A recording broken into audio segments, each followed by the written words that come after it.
Alright, welcome back to more of Pokemon Y with our first playthrough. We're gonna continue in the Lumiose Badlands, and we were on the way to Lumiose City for the next gym and getting to explore the north side of the city now. And yeah, I think the last thing we did was getting the key for the power plant, and I think we activated the power plant as well. So the way to Lumiose City should now be open, I guess.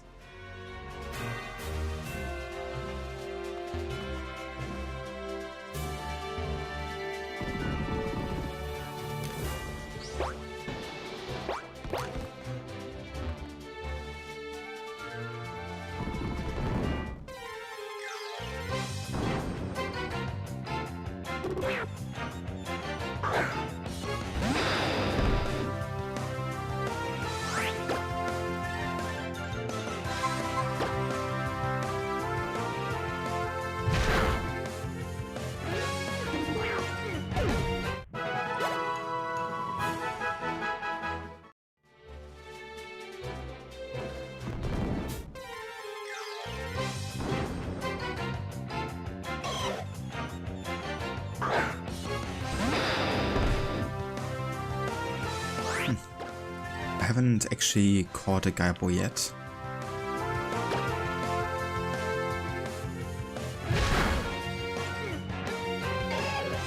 Never mind, I did too much damage.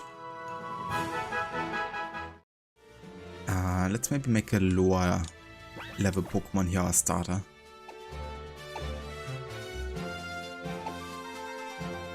Maybe Helioptile. Oh, Helioptile might be a bit too low level here. Let's go for Auroros maybe.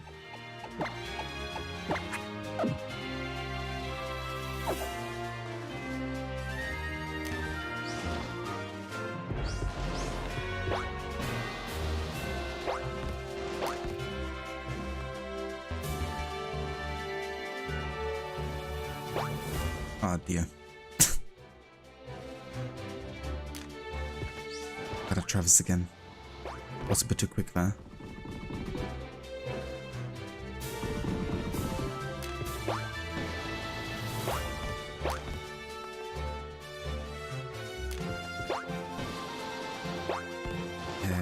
Why is he jumping off her?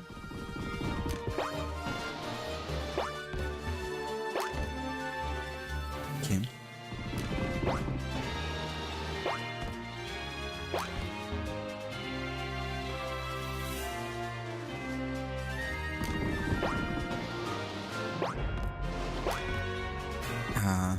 Never mind then.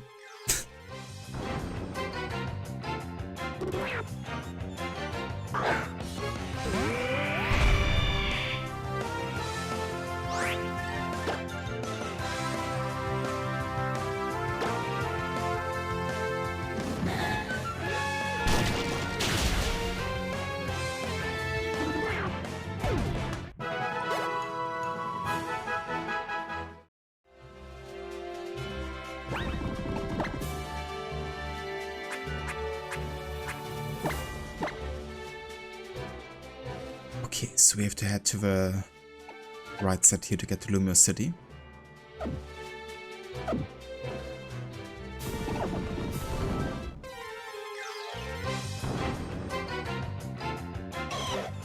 Okay, another chance to get a Gaibo here.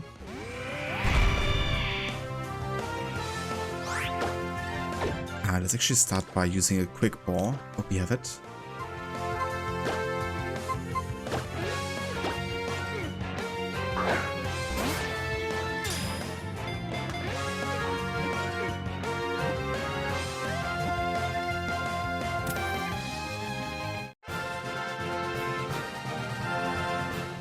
There we go. Gaiba was caught.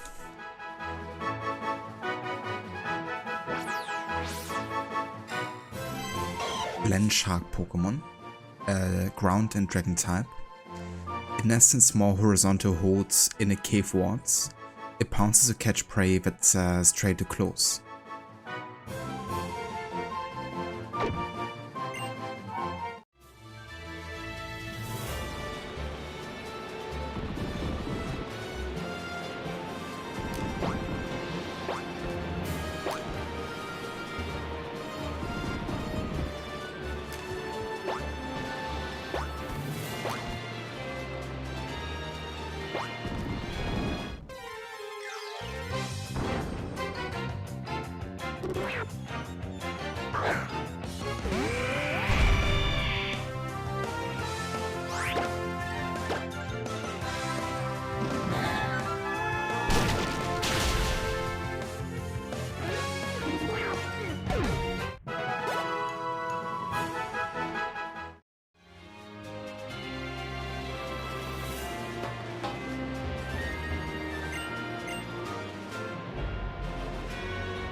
High precision gerecht.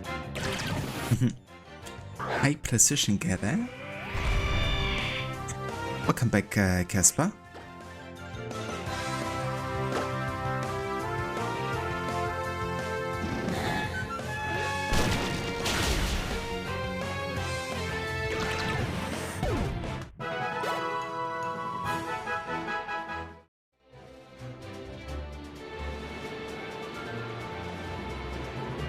High precision gerecht.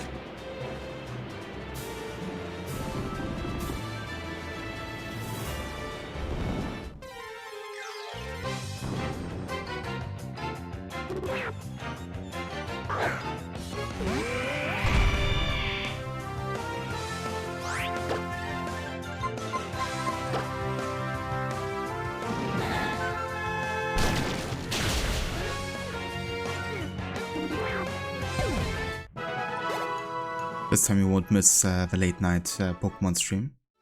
At least the first hour of it. Gotta keep that stream streak open.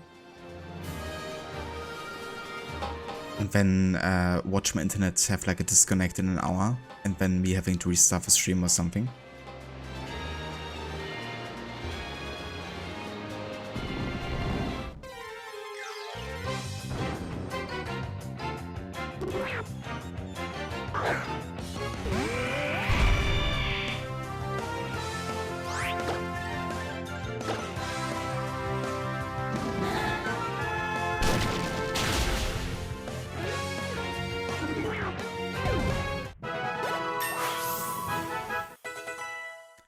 Level 40. Very nice.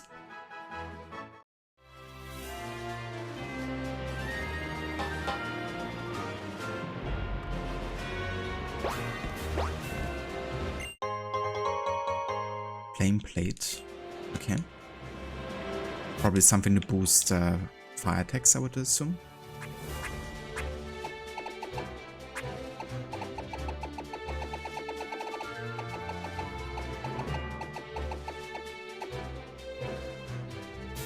Indeed.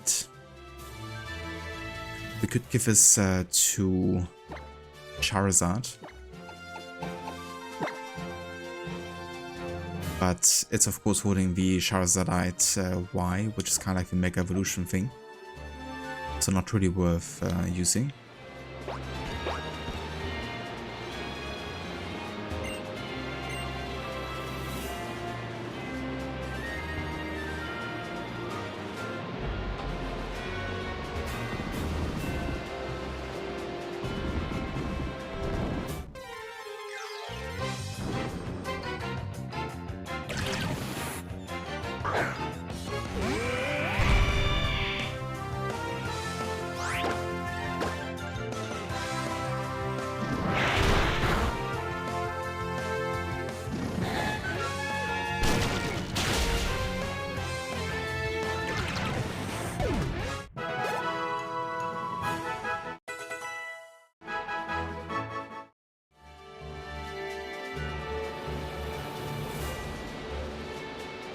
I really wonder what my level is gonna be by the end of a playthrough of my main Pokemon, because we're currently 4 badges down out of 8 and we're already at level 46 here with Greninja. Usually I'm around the level 40, mid 40 range when I get to a Pokemon League. But I guess this game really makes it much faster to level up with the XP share.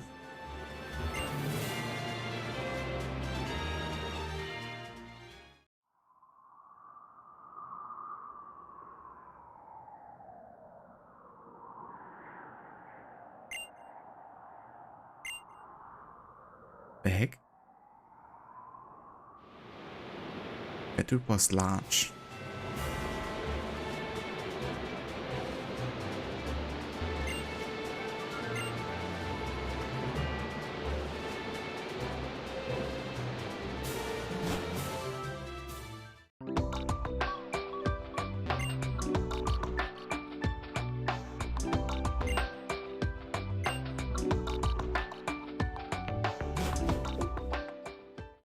I guess it might have been a Pokemon that took on human form.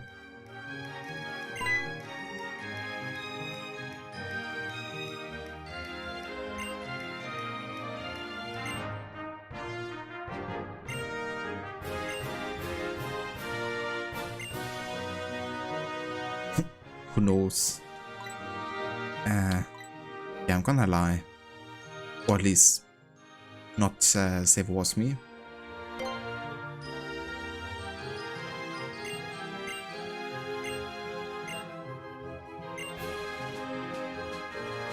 But not so Eiffel Tower. But you might recognize the kind of like building type and like rooftops and stuff, and of course the Eiffel Tower. It's being like a direct reference to Paris as a city. But Kalos is based on Central Europe. Between, yeah, I guess, you know, France, maybe also Germany, I'm not sure. And of course like Belgium. Probably a couple other countries maybe.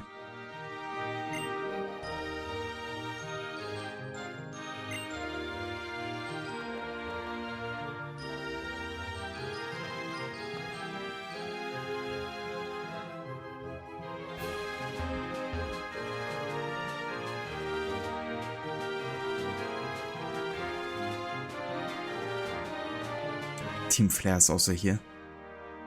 Oh, it's about lighting something up, so it's only fitting that they would be here as well.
Hayes, welcome in. Yeah, playing a bit of Pokemon Y. It's my first time playing through the game. We're currently about 4 out of 8 badges down. And yeah, just got back to Lumiose City, to the northern part of the city now. Kinda got all the way around the city, I guess, on the other side. But yeah, how's it going for you?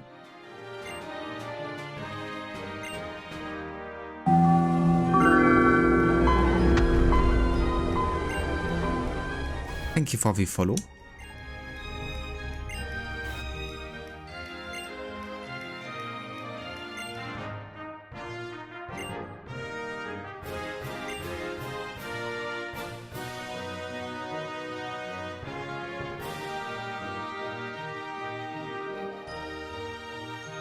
I mean, fair enough, Casper.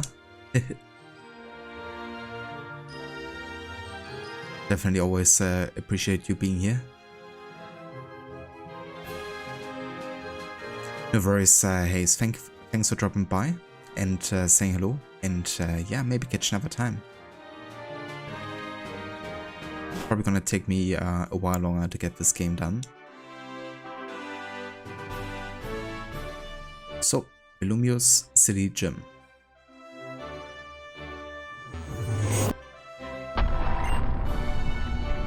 Oh.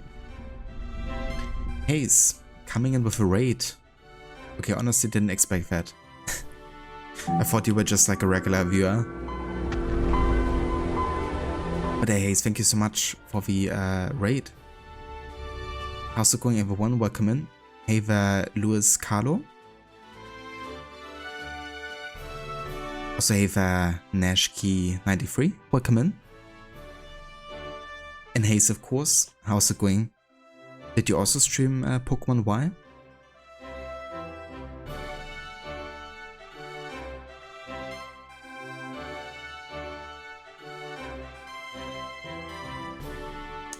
Ah, playing some Apex Legends. Very nice.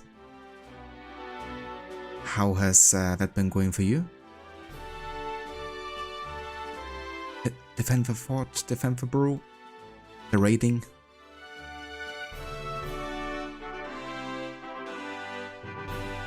Cheers, Hayes. Yeah, I hope you enjoyed some Apex Legends. Also, hey there, Alessandra, welcome in. Good to see you. Yeah, my day has been pretty good. Definitely been enjoying it. Came back from a nice Easter family weekend. And yeah, we've been playing some Assassin's Creed Origins earlier. I'm doing like a no heads-up display run, which has been pretty fun, but also challenging. And yeah, tonight we're back with some Pokemon. I'm doing my first ever playthrough of Pokemon Y. And yeah, I've never played any generation newer than this, so this is like very new for me. With like, yeah, the new Pokemon introduced and stuff, but yeah, really enjoying it. How about you guys? How's it going for you?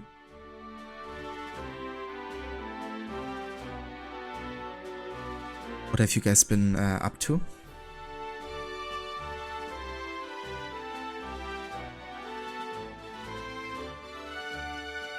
Cheers, Hayes. I appreciate it, dude. I hope you have a good post-stream time. Definitely hope you enjoy and that you also had a good stream. And yeah, I'm probably gonna check out one of yours as well.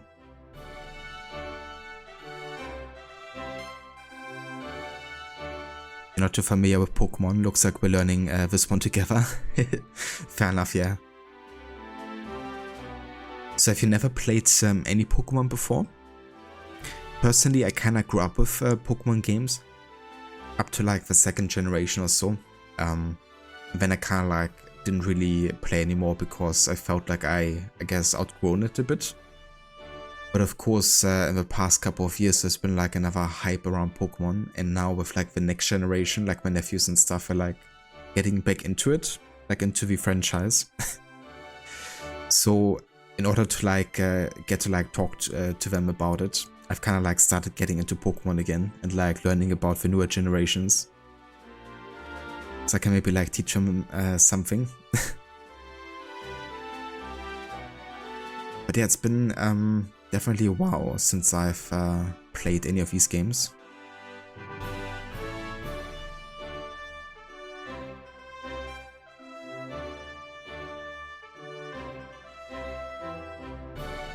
Okay, I gotcha, Alessandra. I might have to check that out.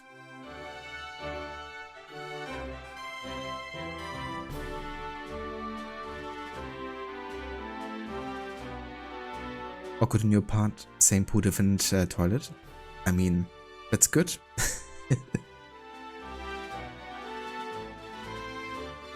This was Hayes' first ever stream. He was in Apex, you learned a lot about that too.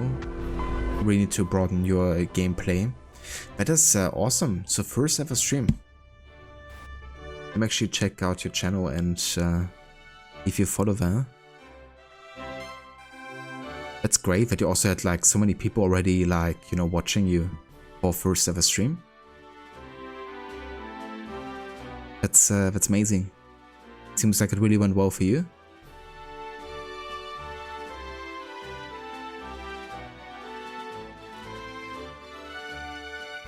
Also, thank you for the follows as well there, Nash and Nerdy Boy. Appreciate it.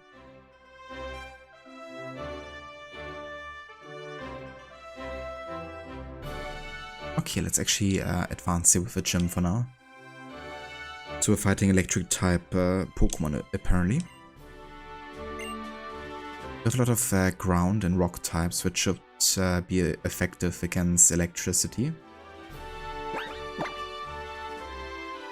But yeah, so that's my current team here. We have Aurorus, which is a rock and ice type. Lucario, which is a fighting and steel type. Greninja, a water and dark type. Crocodile, a ground and dark type. And we have Charizard, fire flying, and we have Helioptile, who is actually electricity. But yeah, overall we have quite a few effective types here for sure.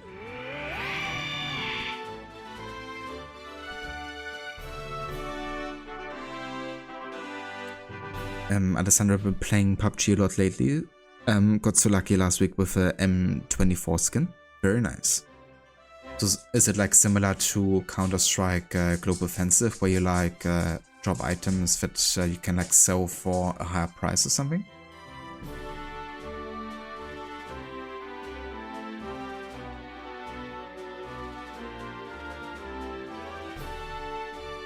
At first glance, it didn't look like the Pokemon you used to. Yeah, that's fair. I mean, there's been like so many Pokemon now. With this generation, there's like about 700 Pokemon, I think. And I was always more used to like the first 250 or so. I still haven't like memorized most of the types and names and stuff.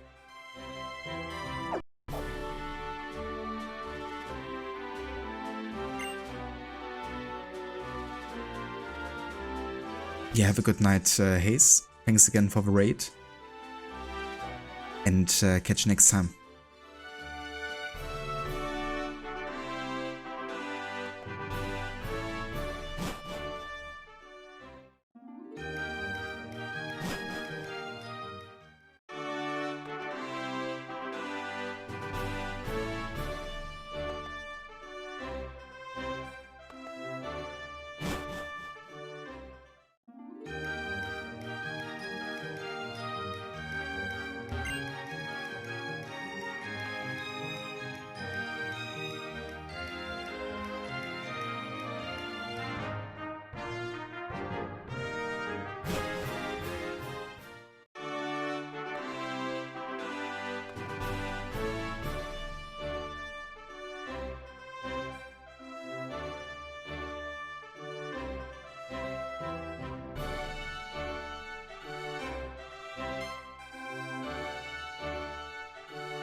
Sorry, I muted myself here for a sec. Cheers, Nash. I appreciate it. You're definitely keeping it chill for most part. Not like the most hype streamer. But that's alright, I think. Alessandra can unlock skins, but it's a gambling system that is mostly locked in the Netherlands. You can only get like 5 pots a week by playing. I gotcha. That's fair. Probably good to keep it like limited, you know, because there's probably lots of people who might get like hooked on those kind of mechanics.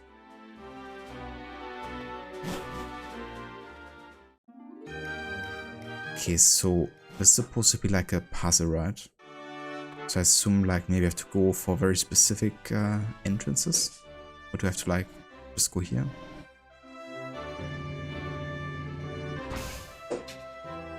Yeah.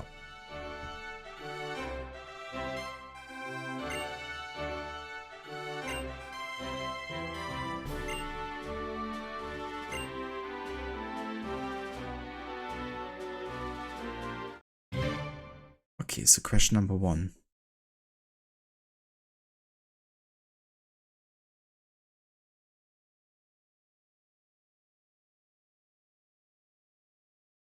Yeah, makes sense, Alessandra. Wouldn't make, you know, progressing fast easier, blocking it.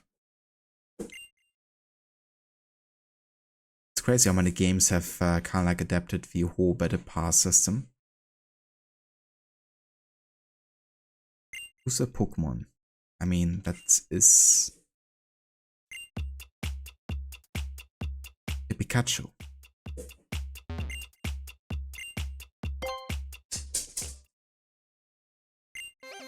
This kind of reminds me of, you know, the Pokemon TV show back in the day, where you had this kind of like throwing in of like shadowed out Pokemon, and then you had to like guess who it is.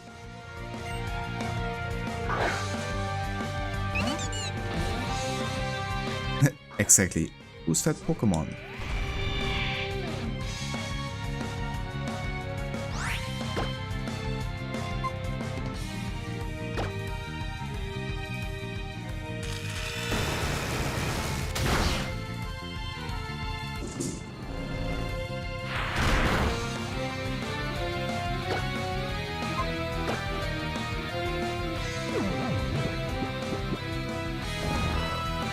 Okay, it's sleeping and getting health back.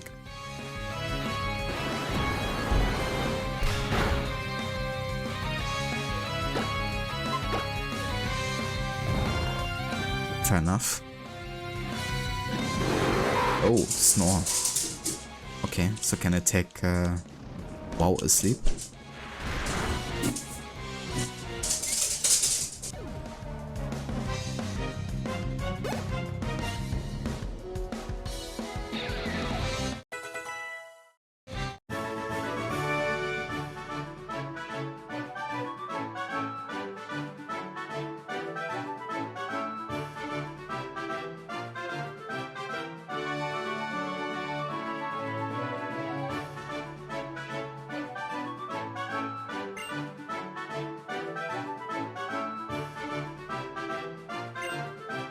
Yeah, no worries, Nash.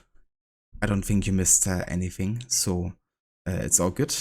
But if it really sucks with your connection, I hope, you know, that that gets fixed soon, that you can enjoy some proper Wi-Fi.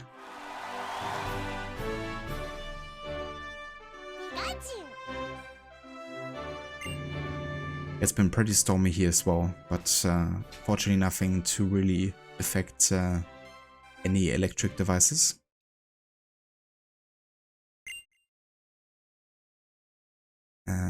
Okay. Who's a Pokemon? It's Fletchling, I'm quite sure.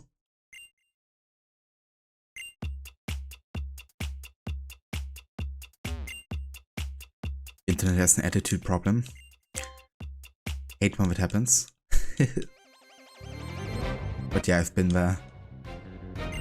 I've had some severe internet issues in my days.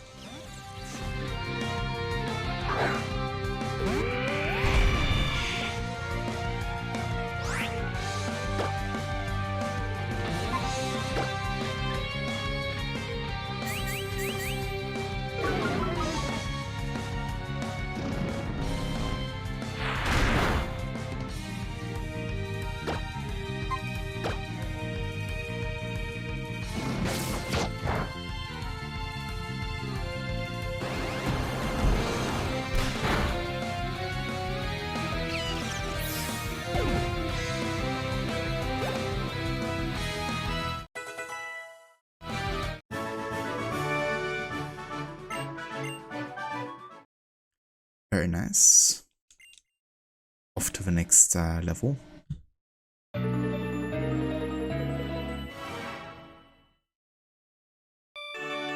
mean, that's fair, Alessandra. Even if it's on the second, you know, account. Still nice to have.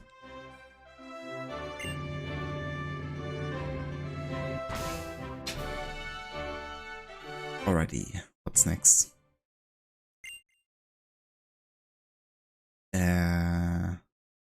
That is the grass type, I think. The because this one has a grass, fire, and water type. But it looks like the grass type semi-sage, I guess. Or pan-sage, I should say.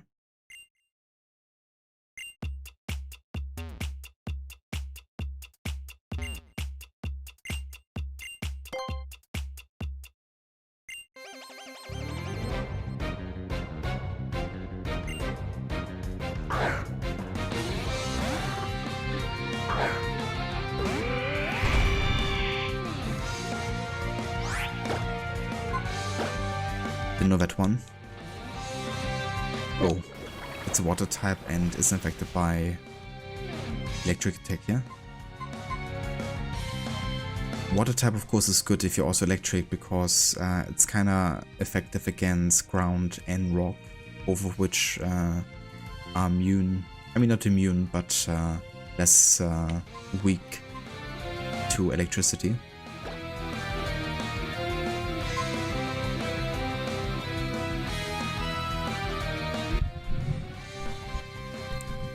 Internet is definitely back on. Your daughter's back to playing. Let it go on an unnecessarily loud volume.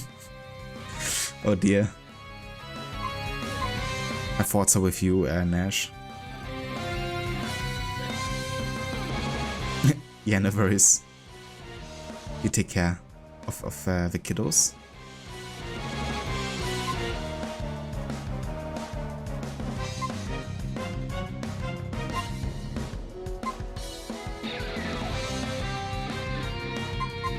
Let's go for Lucario here.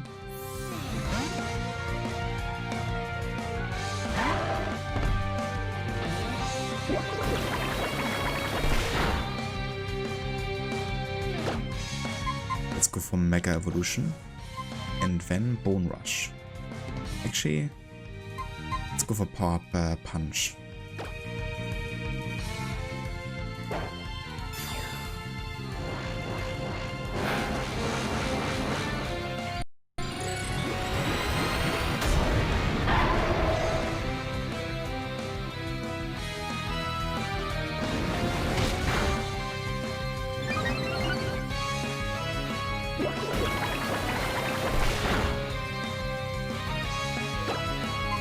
I have no idea what this ability does anymore, but let's just try it.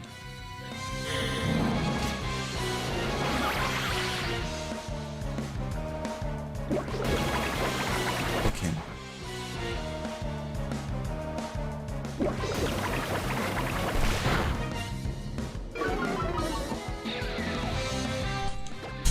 You might not survive this.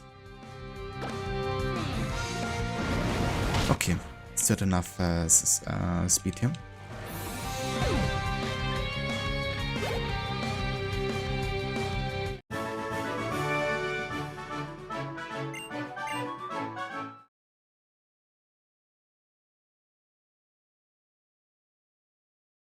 Contraband coupons are the only way in the Netherlands to get those skins, and you get like 50 max a week, so hard, but you're so happy you got your legendary. That's definitely fair. Sounds like your patience paid off eventually. But it's nice when you can, you know, drop something like this. That's really rare. Casper finished the hardest mission in Neo 2. 8 waves of enemies. At the end of a wave, a boss spawns. Last wave had 3 bosses. Yikes.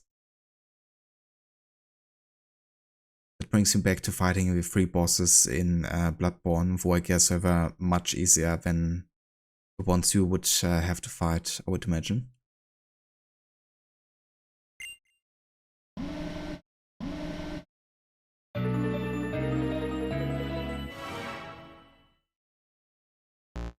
What? I was wrong? Gotta be kidding me. Wasn't Pensage, huh?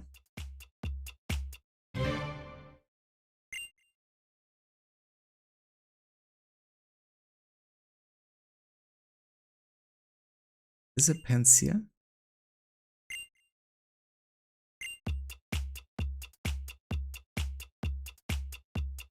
Or Panpour? That is the question. Either way, I'm gonna go ahead and make Crocodile my starter.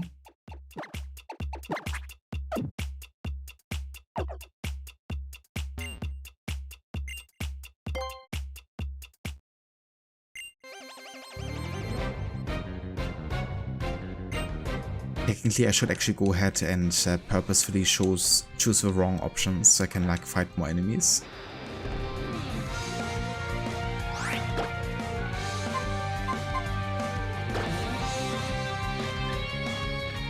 There should be a redemption to choose the name of the next Pokemon I catch. If I would know all the names of a Pokemon every generation, I would definitely do that and consider doing it. But given that I still like learning a lot of the names, I tend not to name my Pokemon. I guess at this point I definitely learned at least most of the names.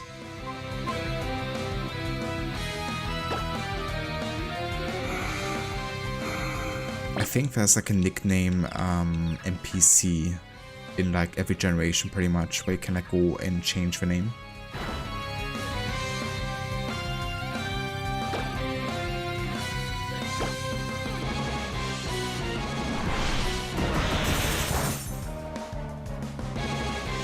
The team of IT here at your bike.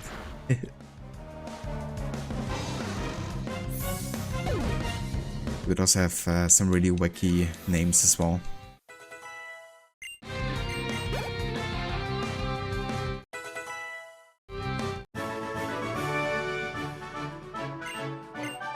Comic has a luck ability.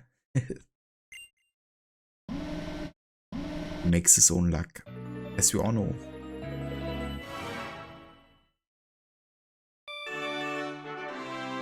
Yeah, Tempur was the correct one. I really thought it was the grass type, with like the shape and stuff.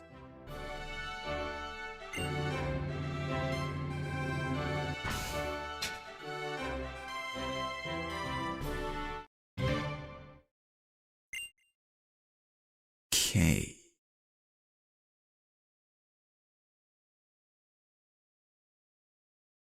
Wait, we have multiple ones now?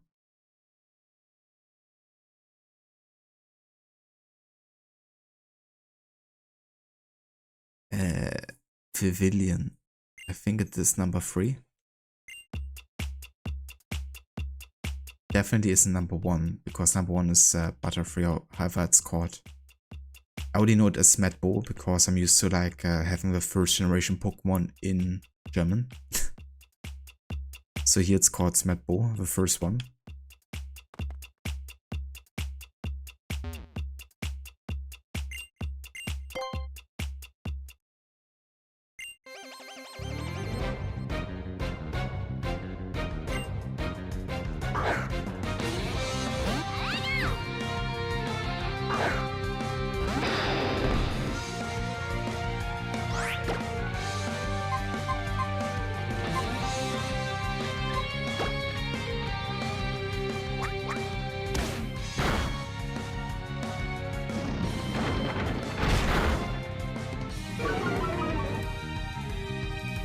Barely surviving here.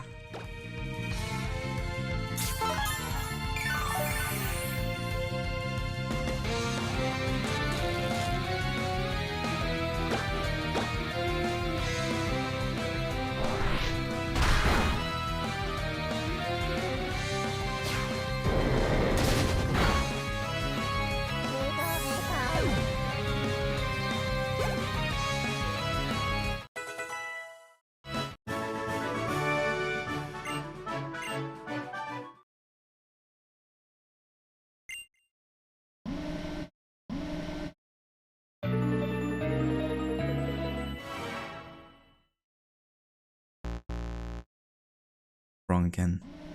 I mean, in that case, it must be number 2 here.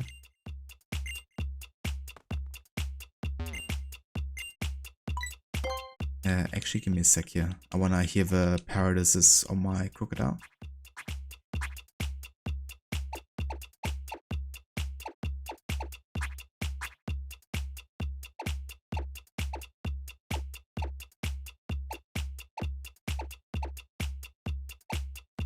Never mind, I can't.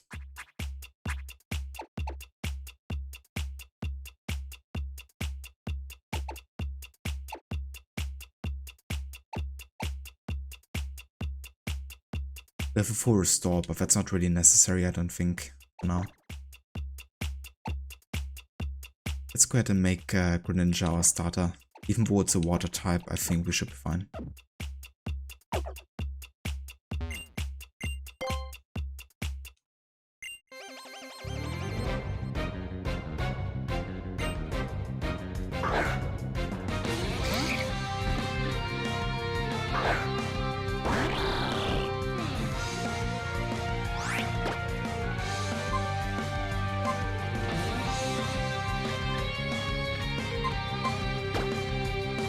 Let's create like a substitute of us.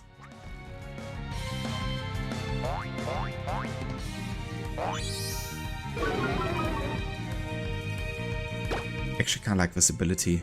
I think this coupled with like an item to be held that gives us health back on attacking would be quite nice of a combo.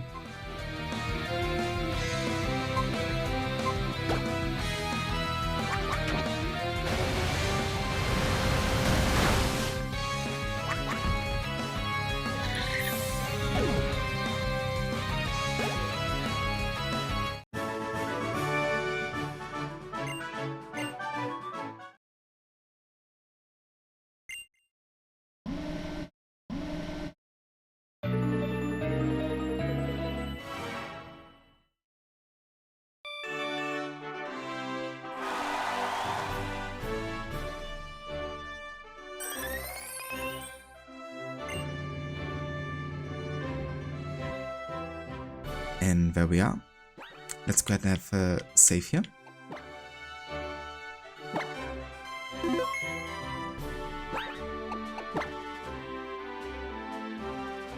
And yeah, I think I'm gonna keep Greninja as my starter here. I mean, our team isn't in the best shape, but I think it should be fine for the gym fight here.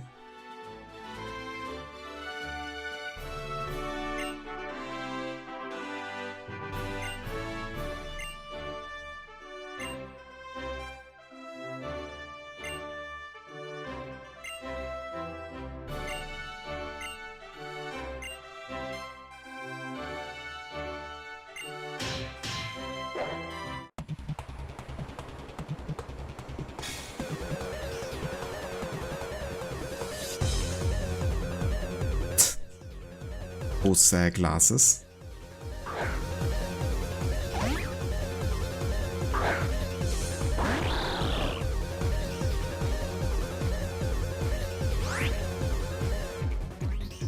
Okay, so it's a flying and electric type, I think.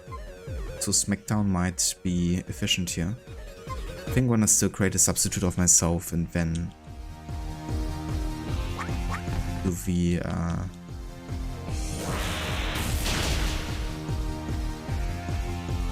oh, never mind. My substitute failed. Rip.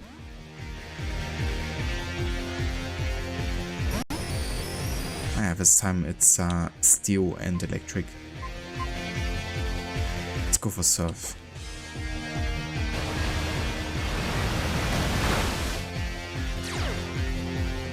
Sturdy and survives it, of course.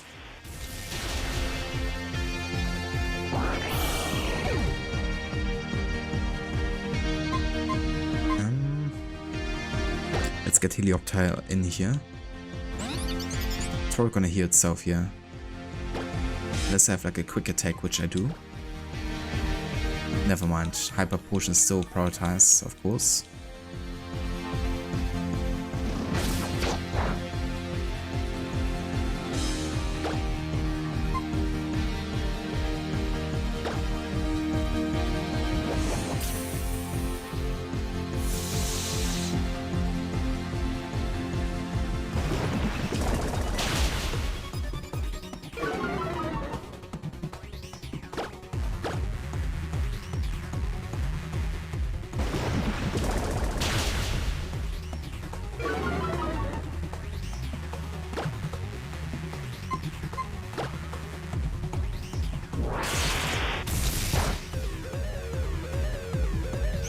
Very effective and still killed me.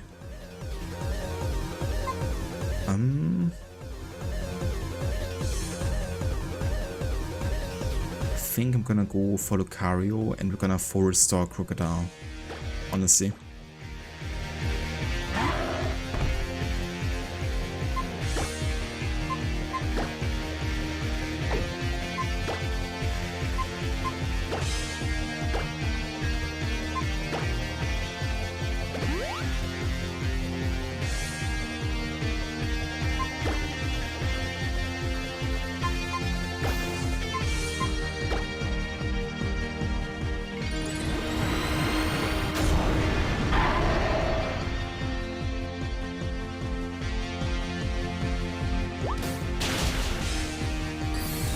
Bad damage.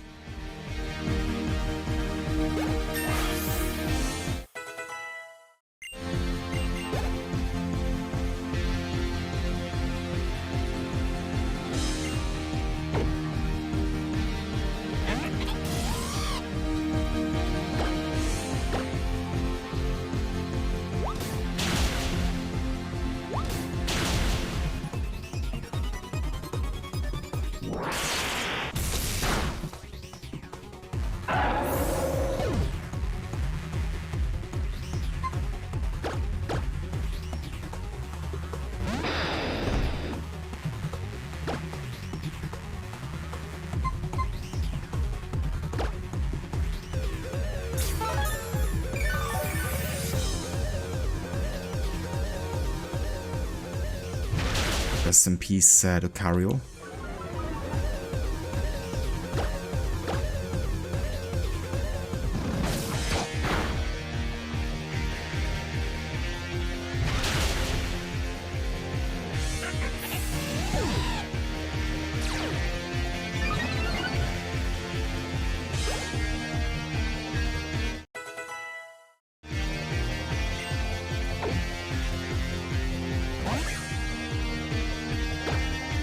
Okay, let's go for Rock Tomb here.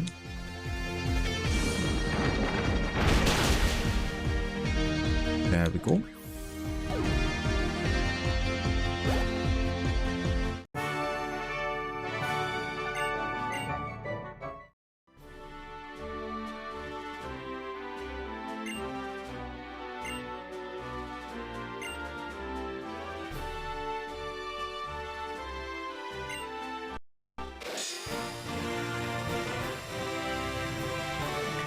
And that's batch number 5.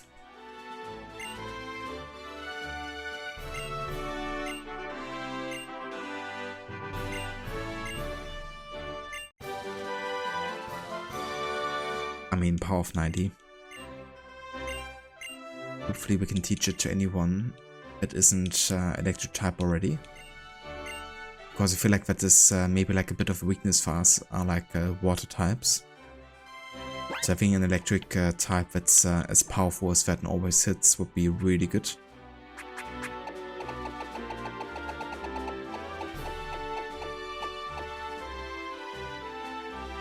Interesting.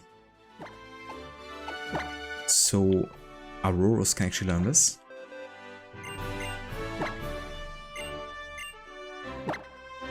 I'm gonna use it instead of Thunder Wave here. Which is nice because Auroras is weak to water, so it's nice to have.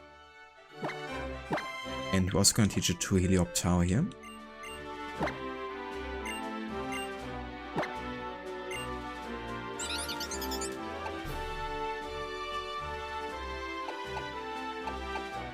Instead of Parabolic Charge, because we don't need 2 electric type moves here.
Okay, so Red Cafe right next to the focus center.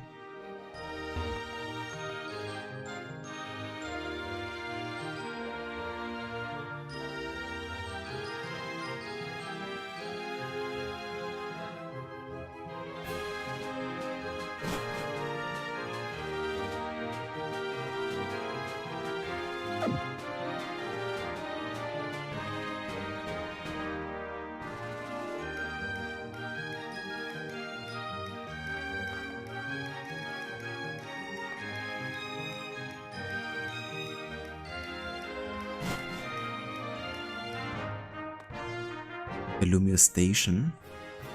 Maybe we can also take a train here, like it could in the second generation, to get from the first generation area to the second.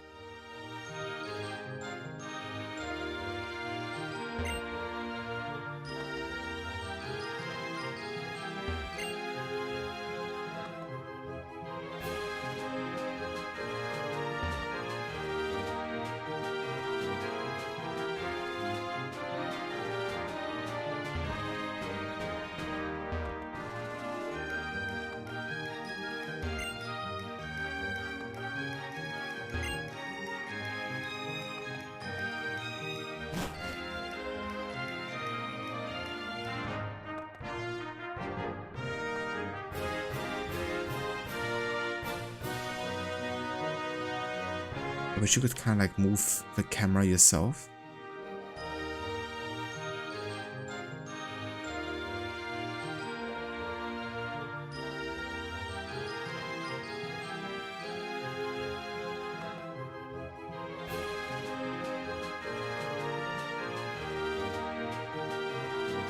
Exactly.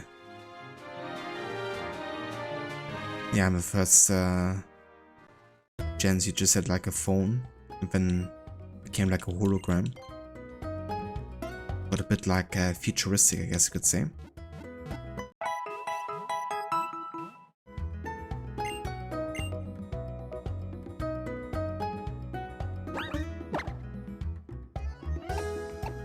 So I'm thinking about actually including Gaibo into our team, which is a grounded dragon type, but honestly we already have enough foes, and we have Crocodile for ground type, and I feel like Helioptile is nice because it's like something effective against what we're weak to, which is water.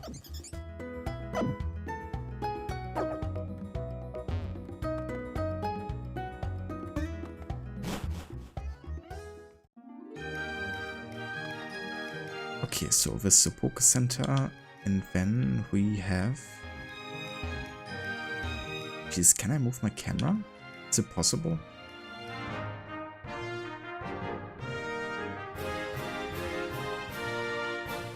Ah. Okay. So that's how you do it. It's a bit weird. I guess it works. Because if you very slowly move the left stick, then it will actually go around like this.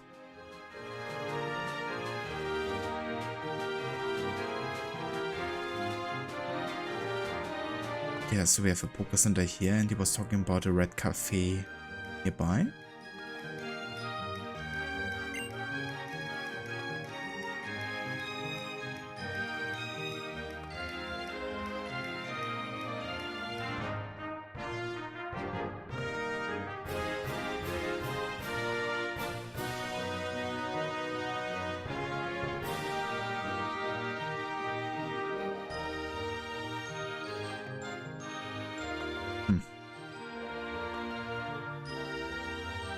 Maybe this? Looks like it might be.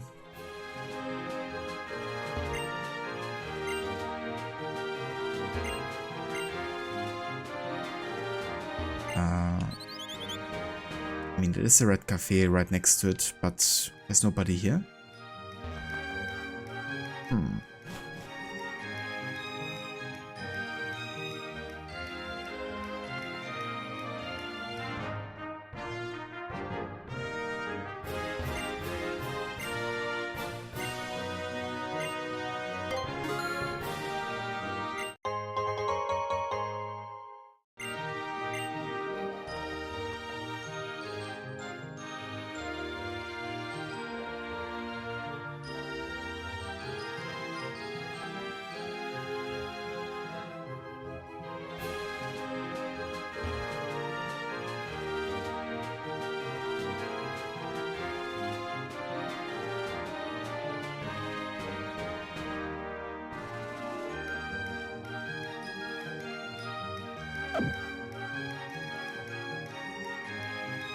Maybe this cafe then?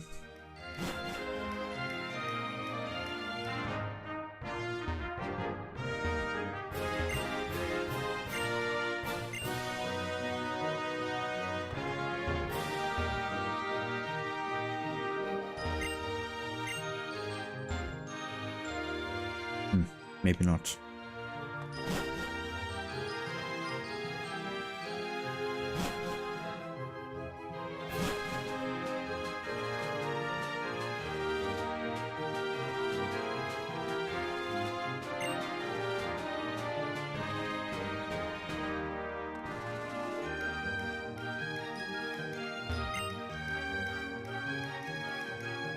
I mean, how many cafes does this game have?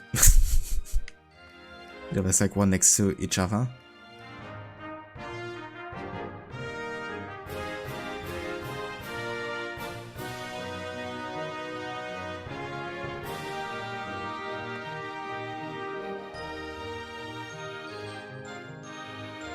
It's yet another one.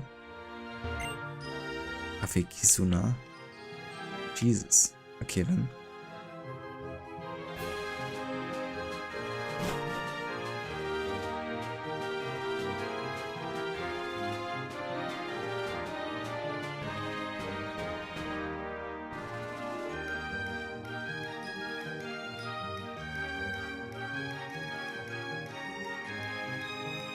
The city isn't confusing at all.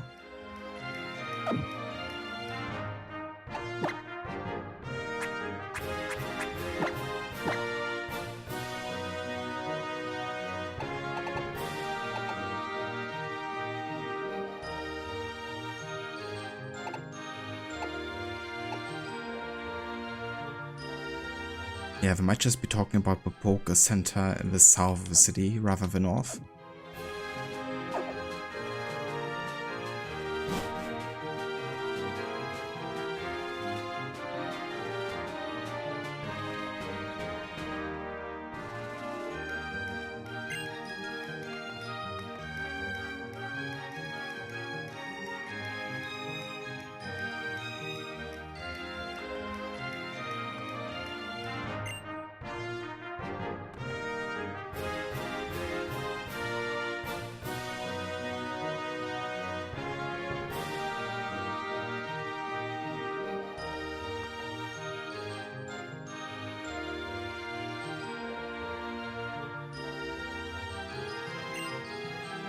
Cafe introversion. Way too many cafes here, that's for sure.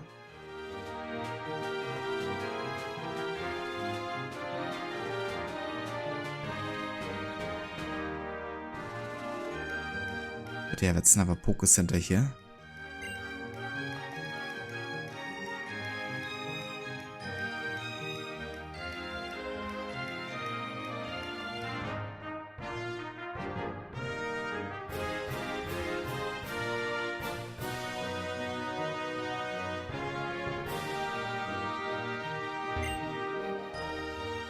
Yeah, there's like how many cafes does this street need?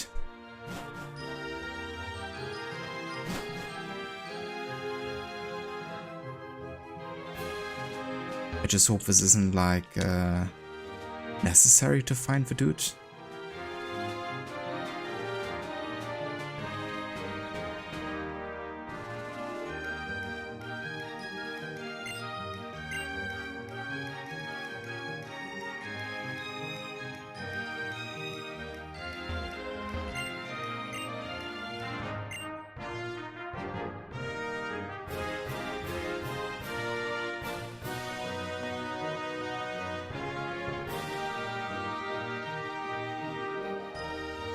The camera view is definitely a nice change of pace, I guess, from what we are used to, making it really like more 3D.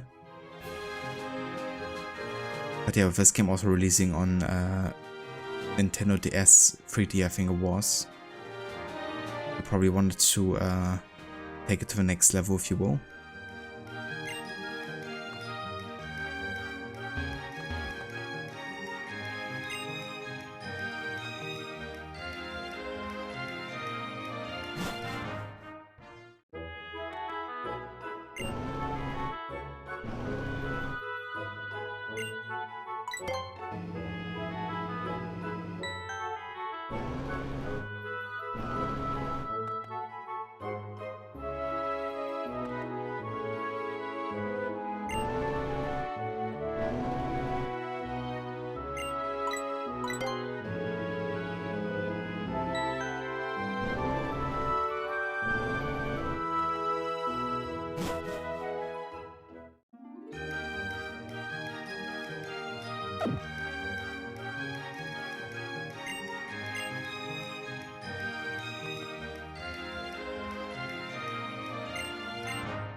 So he said next to a Pokemon Center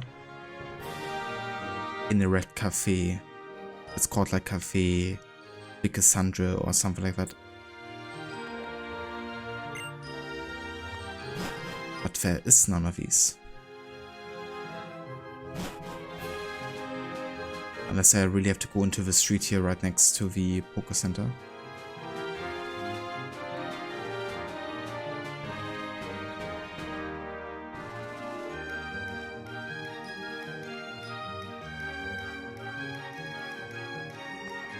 Maybe this one?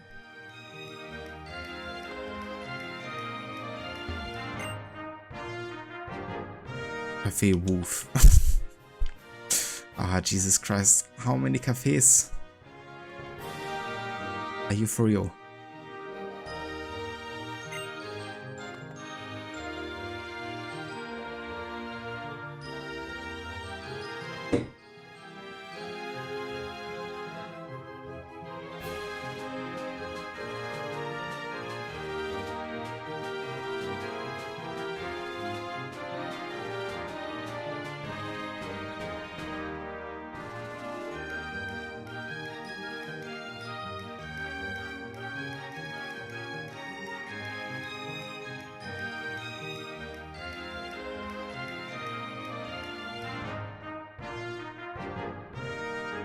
Okay, I had a look.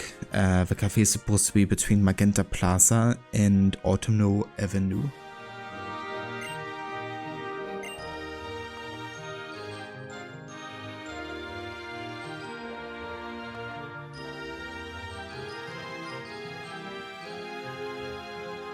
This game was so good looking when it came out. I can imagine. I mean, this was 2013, was it? So more than 10 years old now.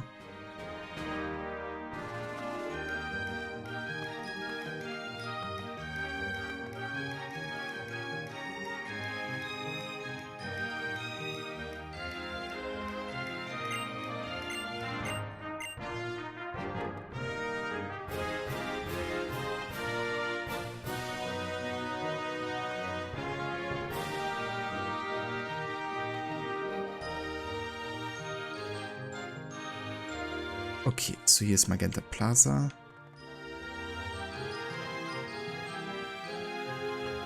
Civil Avenue.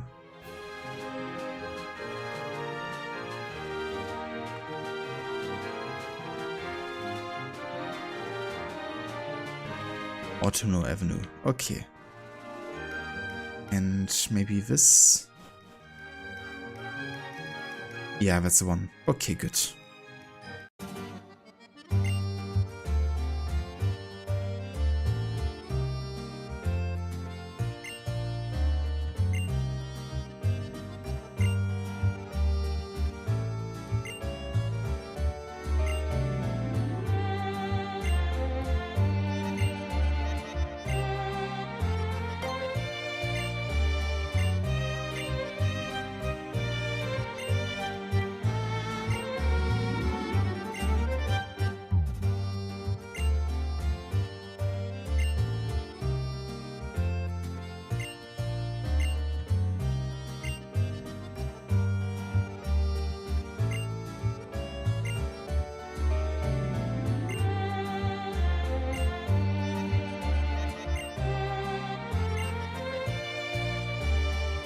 Honestly a bit surprised that Sycamore is working with Cassandra here.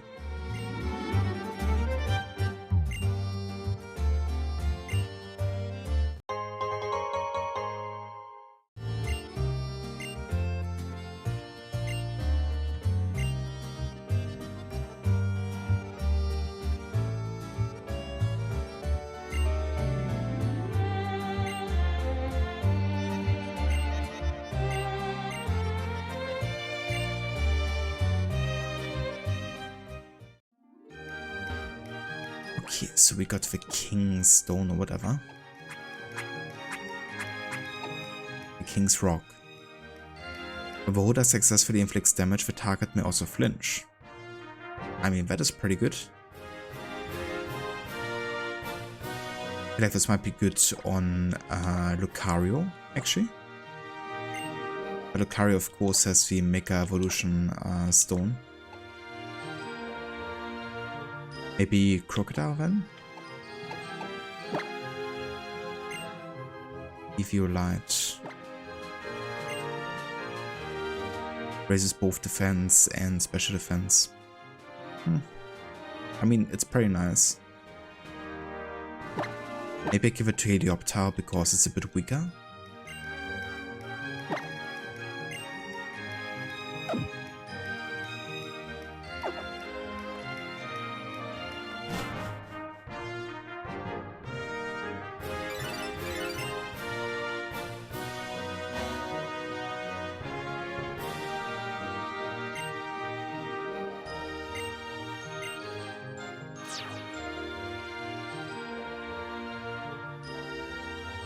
Okay, so Route 14 then.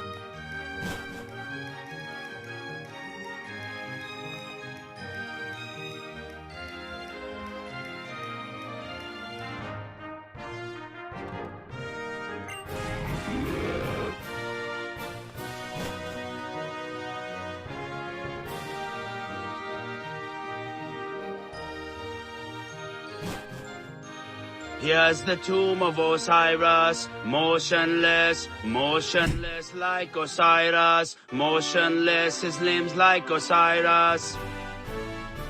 Dann würde become motionless like Osiris, Casper. No worries. You become motionless. They move not, they stir not, be it done for them as for Osiris. I am Osiris. Here's the tomb of Osiris, motionless, motionless like Osiris, motionless, his limbs like Osiris. There's some extra song lyrics for you. But yeah, I hope you have a good night, Casper. Thanks for dropping by. And yeah, I will catch you probably tomorrow. Hope you have a good night and a good rest.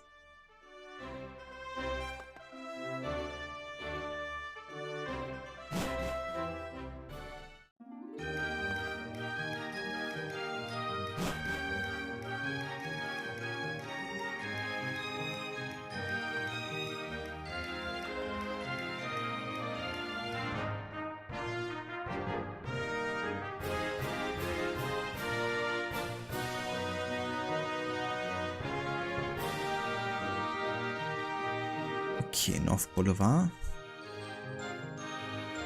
Other question is, where's Route 14? Is it to the north or to the east? Because there's two ways I think we can go. Ah yeah, it's in the north.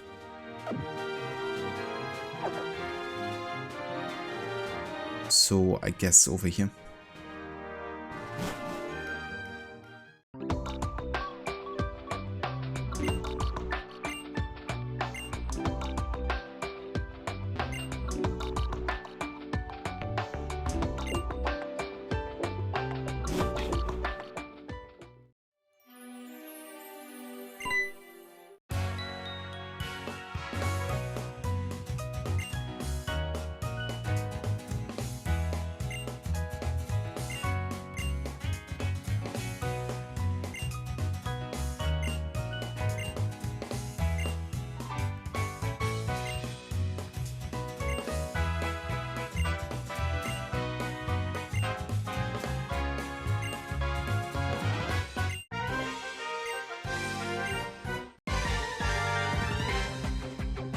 Alright.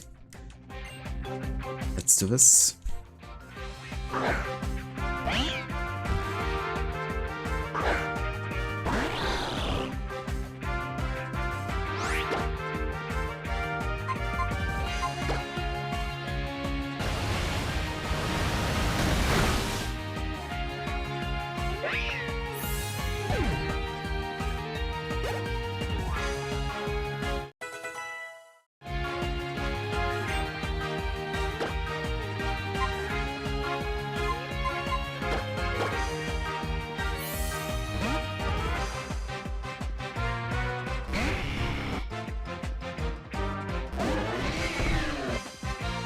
have. It's the fighting and grass type, I think.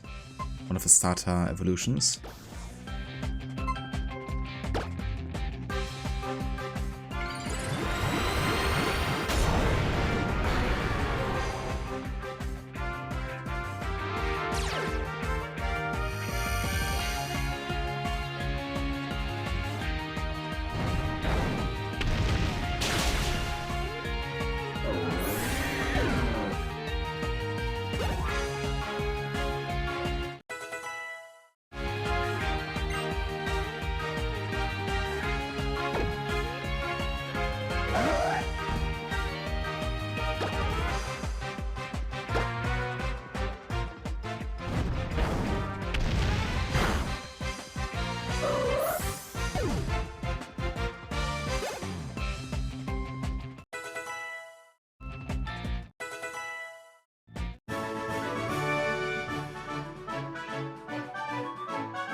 Yeah, I think I would also get tired of losing every time, to be honest.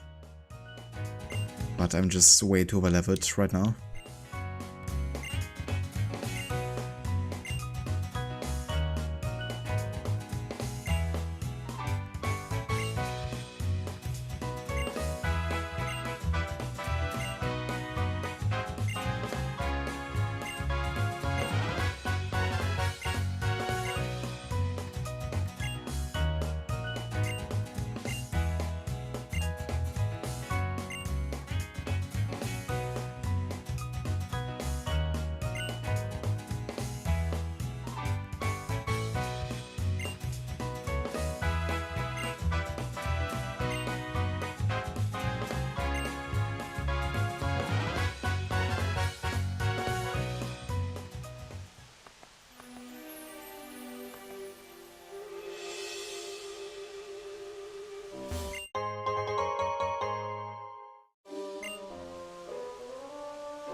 A slide.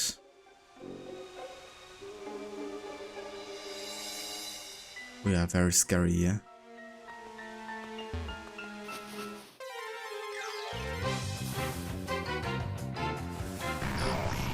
Ooh, Haunter. Don't have a Haunter yet. Let's try to get it with a quick ball.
Hey, Wickeslack.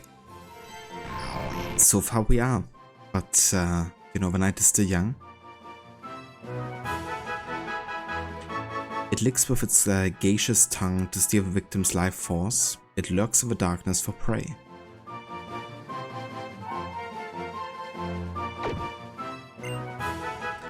When did it actually become a poison type in addition to the ghost type? Because initially it was only a ghost type, wasn't it?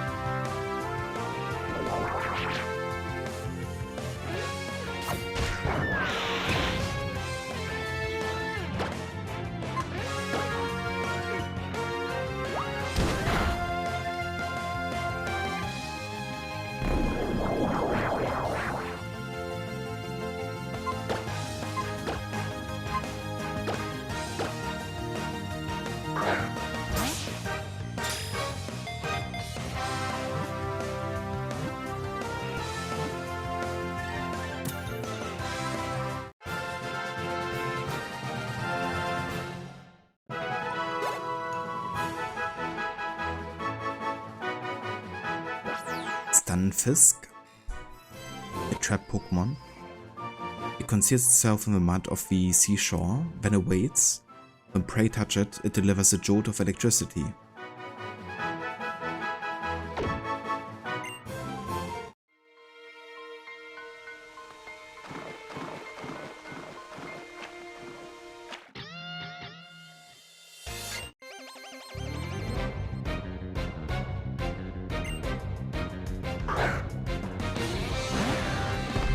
Thank you, Alessandra. Yeah, no worries. I hope you enjoy PUBG. Definitely get it. I do watch lots of streams when I'm playing other stuff too.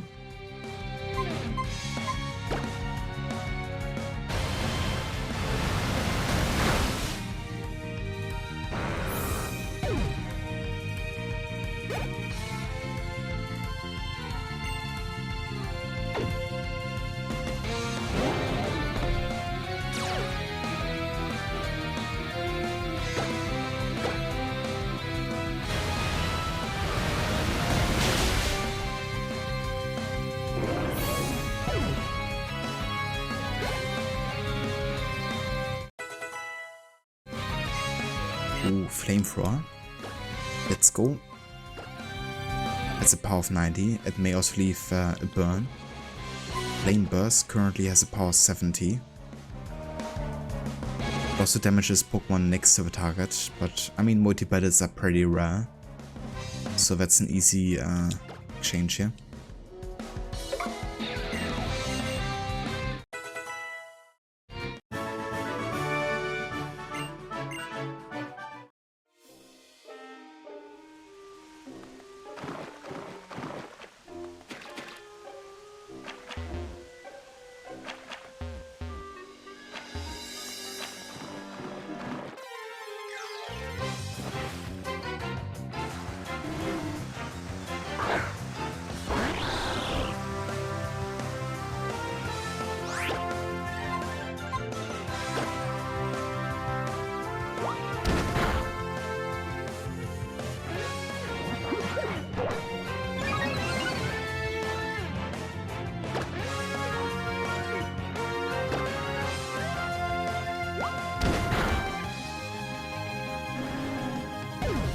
But I might survive with the increased defense there. So I could catch it. Maybe next time.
Okay, Thunder Wave is the perilous attack. Maybe instead of Quick Attack, honestly. Because Quick Attack is... I mean, it's a nice speed attack, but has a power of 40, so... most of the time I'm not seeing myself using this.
so many level ups.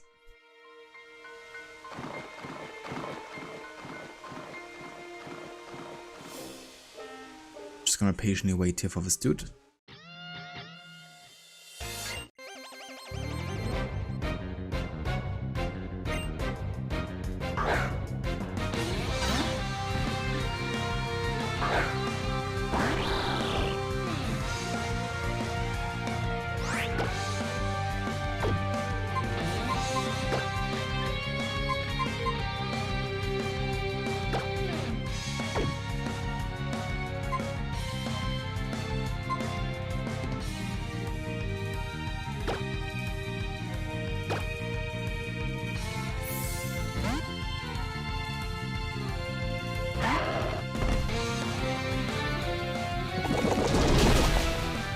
Oh shit, that's actually effective. Because of a steel type, I guess.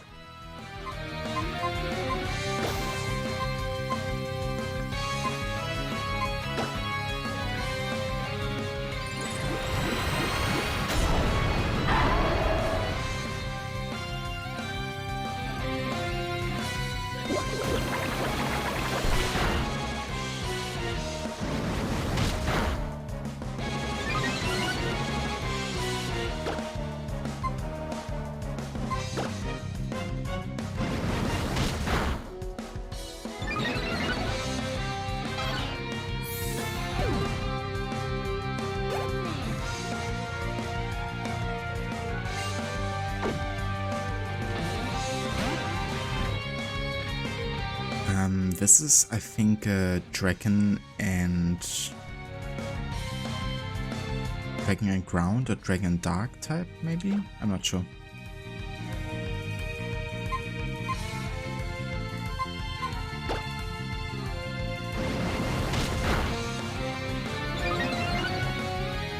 I like how power punches get stronger every turn, but we keep on using it.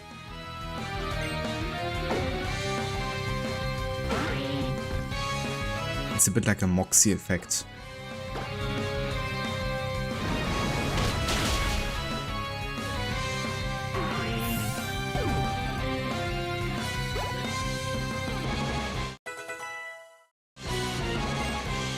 Nature power. An attack that makes use of nature's power, it affects very depending on the user's environment. Right, so if it's raining, it would be like a water type then.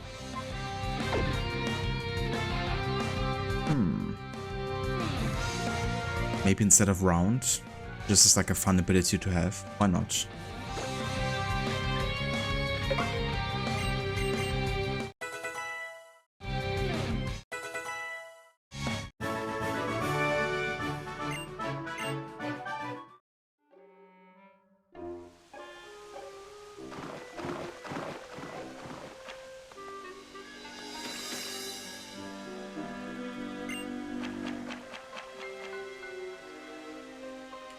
A haunted house.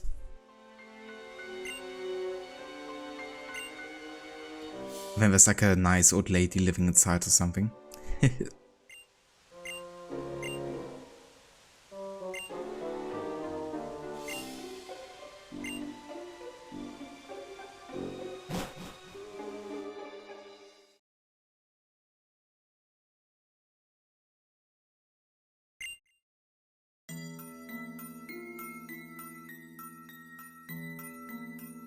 It was a dark and stormy night many years ago.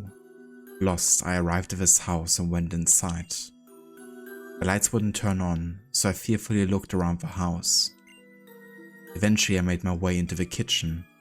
There was no sign of anyone being there. I found the fridge, and when I opened it, a faint light leaked out. I could finally make out my surroundings, and I saw the faint outline of a man huddling in the corner of the room. I tried to tell him that I was lost, and I was hoping he would let me stay until morning. But when I approached him, the man suddenly screamed, "Stay back!" I apologized and continued to plead my case. "Please, can't you help me?" "I'm not talking to you," he shouted. I looked at the man in surprise. When I did this, the man asked me, Can't you see them? Behind you. A horde of faceless men.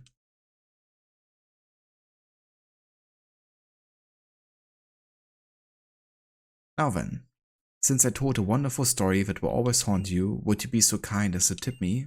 If you don't, you might see something really scary. You're charging us. Amazing story. I'm not gonna give a tip just to see what happens.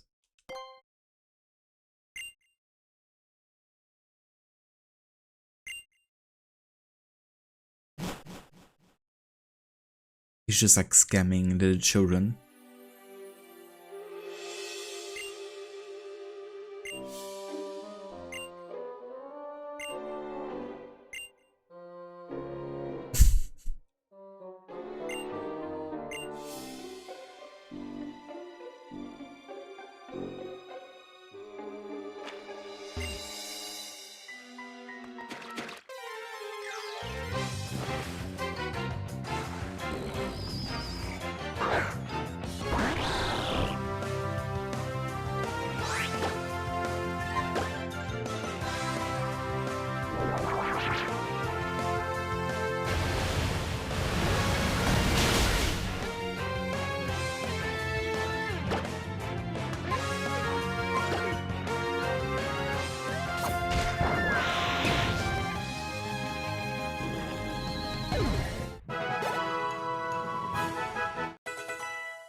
Aura's the fighting move.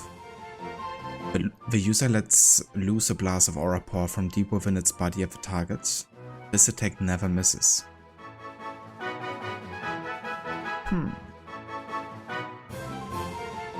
I mean, sounds interesting. Maybe instead of me first.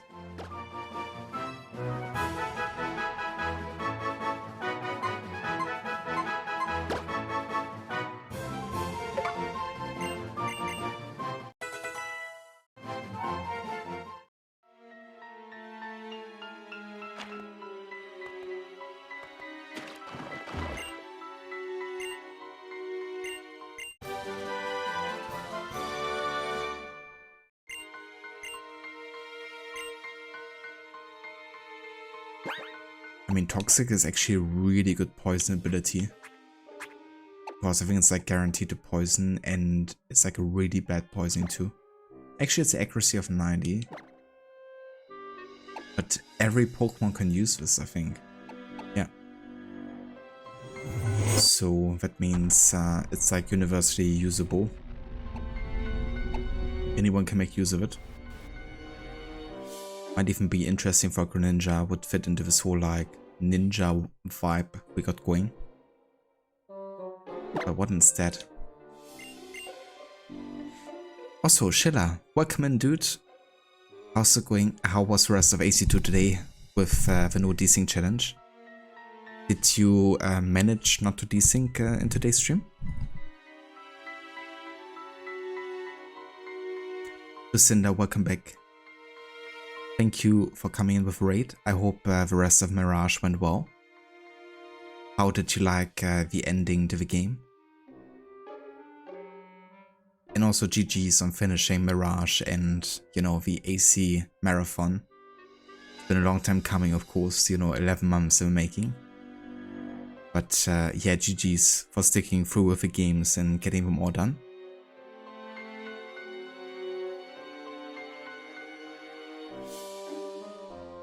Hey Ave, welcome back.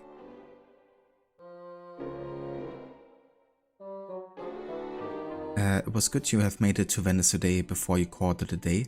That's definitely fair, but that's good progress. You know, starting with like around sequence 4 and getting to Venice, that's very good progress. Also getting all the codex pages collected.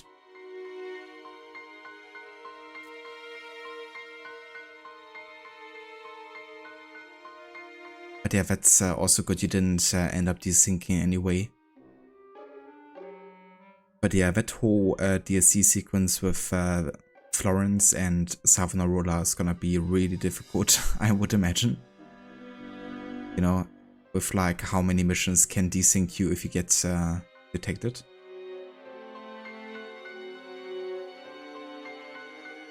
Listen, I would wow, the ending was kind of a mindfuck and you have had to have people explain to you what happened. Totally fair. Honestly, even with all the foreshadowing, I didn't think it would turn out to be that way it did. I mean, I was feeling, of course, something off with like Niha in a way, but I thought she was like maybe like another sage type. Like, you know, like we had in Valhalla. I thought she would be like maybe another sage that was like close to Loki in you know, the ancient times. I didn't actually think she was, you know who. So that also caught me by surprise for sure.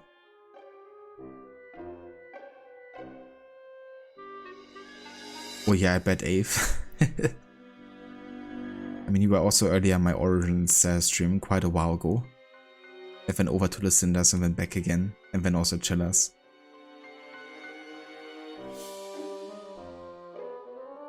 But yeah, I won't be live for like overly long anymore though.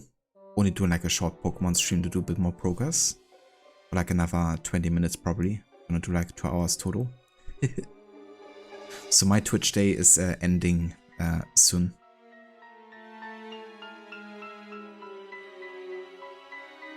You think 4 missions are desync if you get detected in the DSC? Yeah, I mean, 4 out of 9 targets. That's quite a bit. But yeah, I mean, if you have played the missions often, then I guess you definitely find a way to get it done.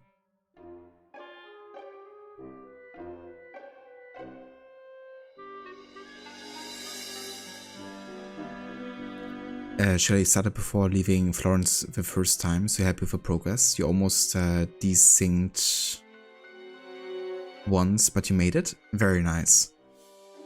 Yeah, those moments can really put you on the edge of a seat sometimes, you know. But that's good that you made it through and didn't end up desyncing.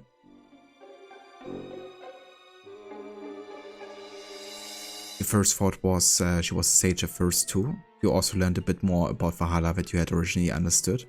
I gotcha. And that's good, I guess, about Mirage, you know, that it like highlights a bit more on Valhalla's like general plotline. Because it really connects, of course, to what I guess the Aesir have done to Loki.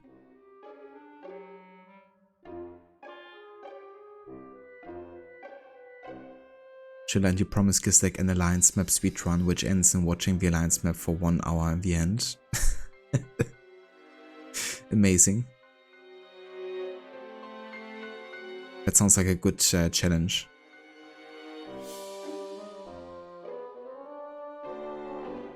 You're more afraid of a flying mission in Venice. Yeah, can be tricky, especially if you're not really used to the controls, you know. Like for example, every time I kind of forget if it's like inverted or not, so I have to like do a bit of a back and forth with the stick to see, is up going down or is it like going up? Which already can lead to a desync sometimes. And then of course, you know, still having enough like firepower to get to the right location. Especially fun with no HUD when you don't have an idea where the next fire sources are or where exactly you have to go. I mean, you can see the building in the background, of course, but you don't see that at every point.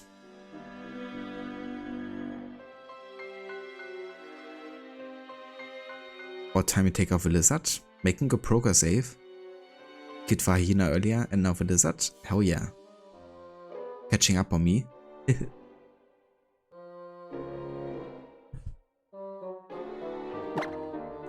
Okay, so do I want to replace anything here? Smackdown I might not need. But then I only have Surfer and Thief as like actual proper attacks. But I guess the substitute into Toxic combo might be nice actually.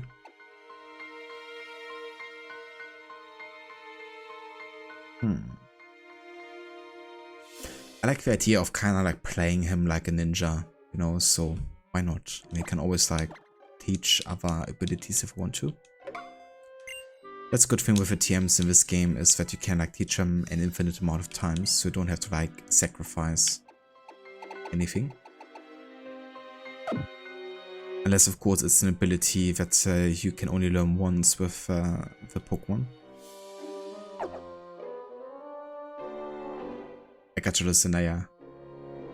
Yeah, Vahada's plot was definitely also quite complex for sure. Also took me a bit to really like understand all the ins and outs.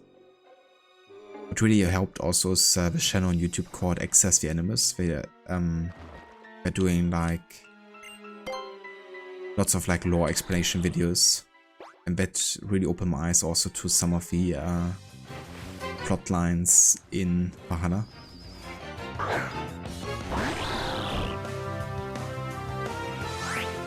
If there's anything you wish you would have understood more, it's about Norse mythology. You felt lost in Valhalla. 100% understandable. I was fortunate that I played God of War 2018 before I played Valhalla in 2020.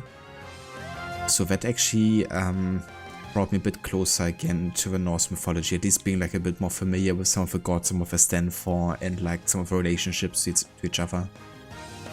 I've also ended up doing a bit of research after playing God of War on like a bit of Norse mythology. Because I knew it would be a thing in Valhalla, so it definitely prepared me a bit better.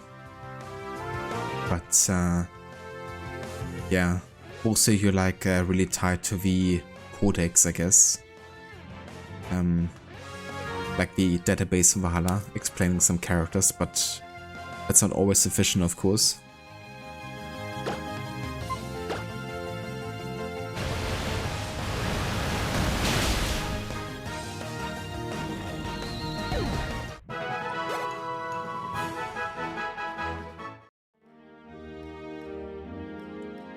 Sure, you might get a sneaky speedrun in to practice a bit before tomorrow. Greninja's supposed to be ninja, the grass starter evolves into warrior, and the fire starter into magician.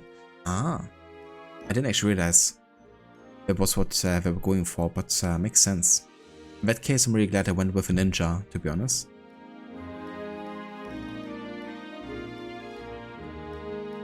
You were lucky that as you played Valhalla, Arctic, a friend of yours from Norway, could explain you a lot. That's fair, yeah.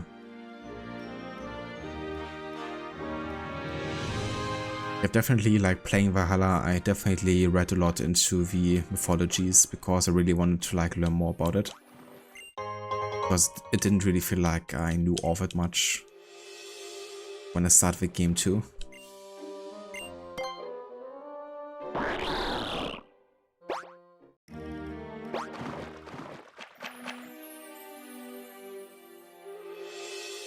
If you've been exploring so many tombs since you were at the pyramids of Giza, it is too addictive. It's like ancient writing from the Old Kingdom. But damn it, I gotta hear this another 1,000 times.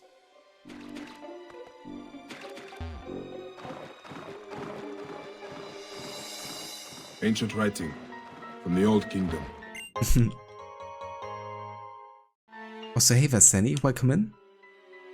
Someone tried to go to sleep but couldn't stay asleep, so here you are. Oh, damn, dude.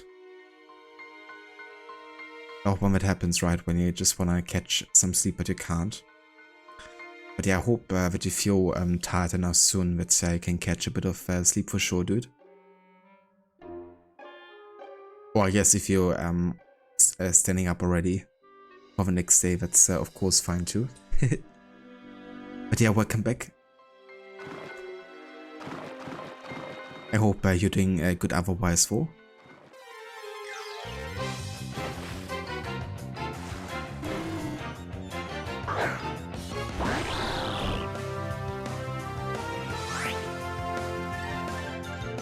The codex is so much in it, it's a lot of to sort through. Yeah, for sure. And they even condense it for Valhalla in a way, you know. I can tell you, like, reading all the codex or all the database entries in Unity and AC3, that was a lot to read. Valhalla's like a tiny bit in comparison. But it's been quite a few years since I've read literally every database entry in those games. It's definitely interesting because you really can learn so much about the time and the characters and stuff, but it also is like so time intensive.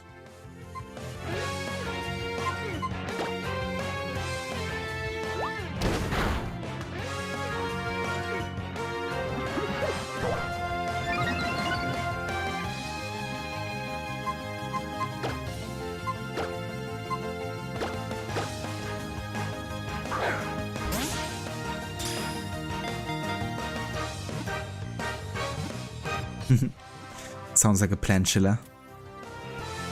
I mean, at some point, the times must align, right? I guess, Raid Rod, you just have to do an all-nighter into the early morning hours.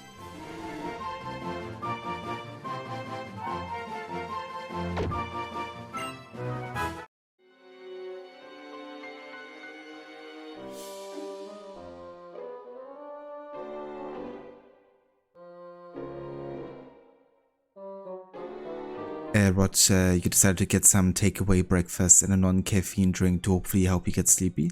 That would definitely help for sure. You know, get like a bit of food into your system. You know, that's gonna make you definitely a bit more tired, I would assume.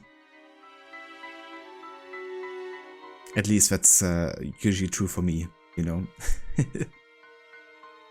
Easier to sleep when you feel like, you know, full fat and content.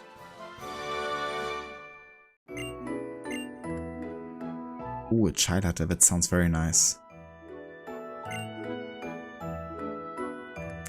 Make me want to drink a coffee, even though it's like 11 PM now over here.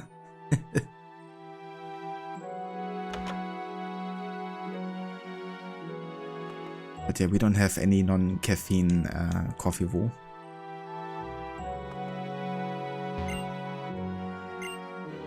But to be fair, like, I usually also drink like caffeinated drinks even in the evening hours and at night sometimes, and I can still sleep fine.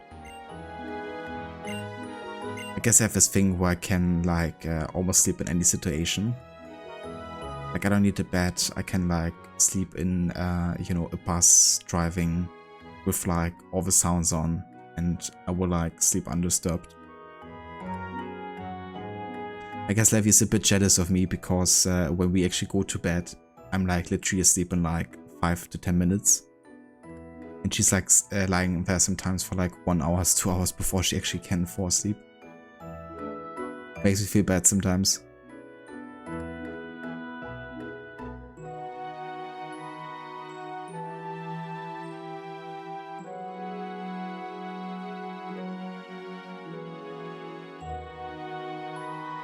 Yes, again, now you have more enemy types, you have more enemy type entries, and you learn nothing.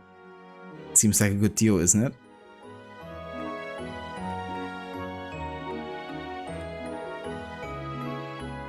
I inspired you to go get a run of Hard Gold or Soul Silver. Very nice, Chilla, that would be cool. Always nice to see some Pokemon content, especially of that generation, because the second one is definitely my favorite. Still. Well, I guess it's like the remake of the second generation, but I mean, it's still based of it.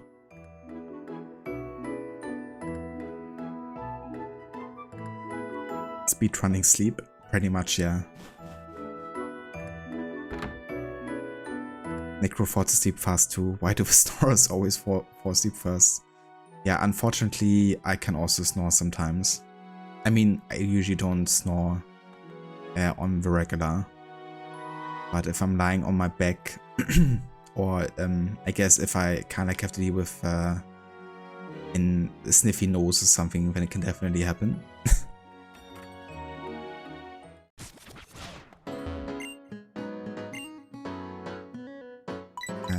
Yeah, I think I'm fine with the fashion screed here.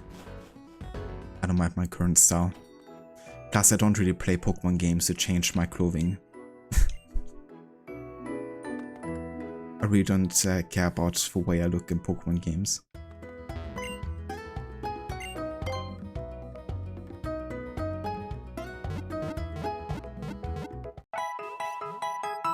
Yep, when you get like 4 hours of sleep per day. Really, Shilla? Damn, dude. I mean, I've been there, sleeping 4 hours per day. I mean, not every day, but sometimes. If it was when I really could sleep like any amount, and I would be fine. Those days are kind of over for me.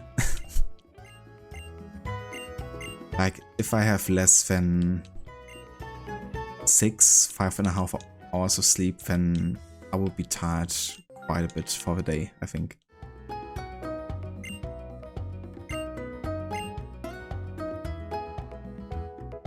I guess also like something that one can get used to in a way.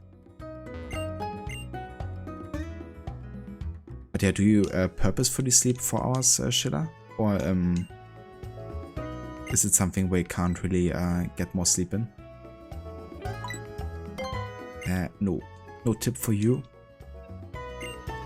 I'm like greedy Garrett. I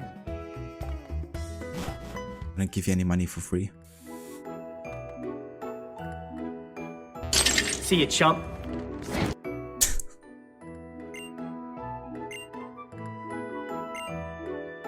You have any tiny Pokemon? Yeah, no, my Pokemon are pretty big.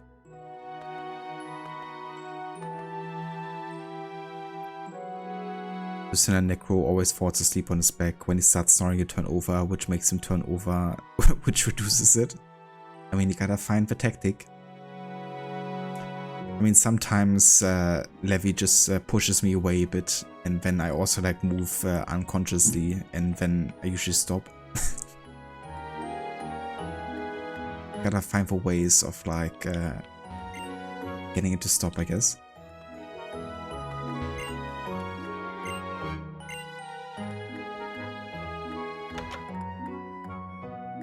Has medical reasons. I gotcha, Shilla.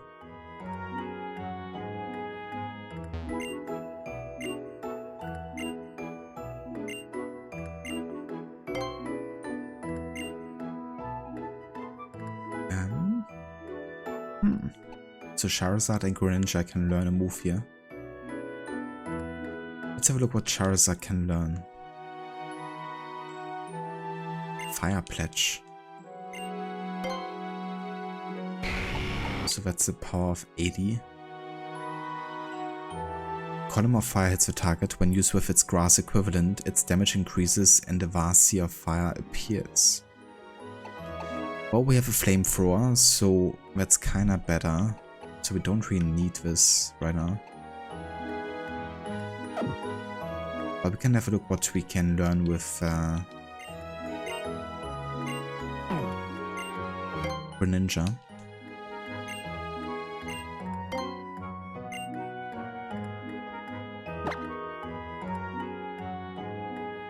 So Water Pledge.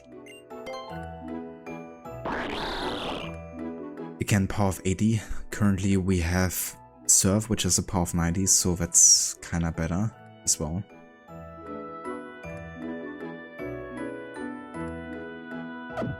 Yeah, I'm not gonna use any of these moves. A bit too late for that. If I would have found this earlier, then I would have done it.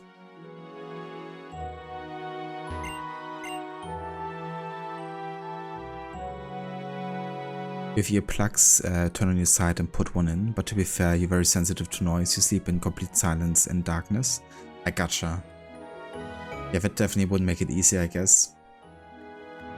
Like, growing up, I kinda learned to, you know, sleep with like lots of noise, because I used to sleep on a room that was like towards the street, and we lived on a very busy street, like even though it was in like a, you know, medium-sized village, I guess you could say. It was kind of like a street leading to the Autobahn, like the highway, which meant like lots of trucks were actually driving through even at night. And yeah, that meant I had to deal with like the noises and like the lights and stuff like from a very early age, which to me actually didn't matter that much because I was used to it. But when we actually moved to another place later, I couldn't actually sleep that well because it was like so silent.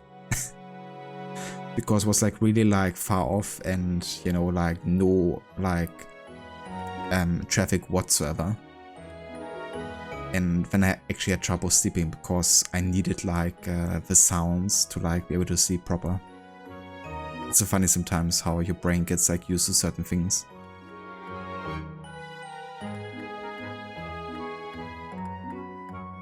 Definitely is better Schiller, for sure.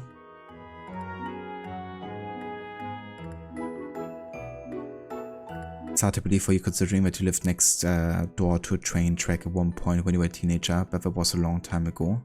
I gotcha, yeah.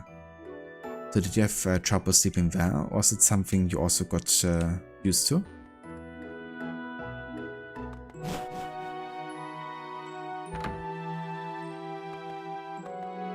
Got used to it? Yeah. Definitely interesting.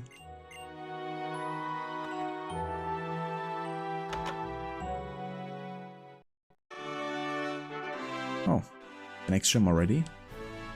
Okay, I guess we're gonna do this gym and then I'm gonna call it for today.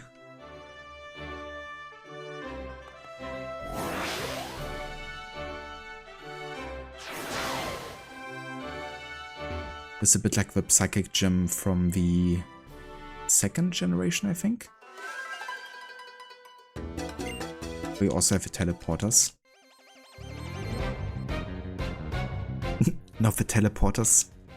Yeah, they would be difficult to memorize on like a speedrun or something, I would imagine.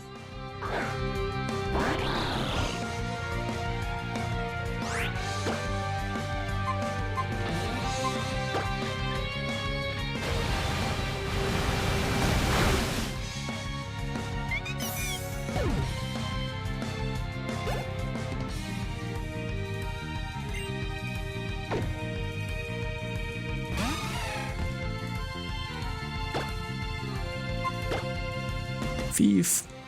You are filth! Oh, that's not effective. Because it's a fairy type, isn't it?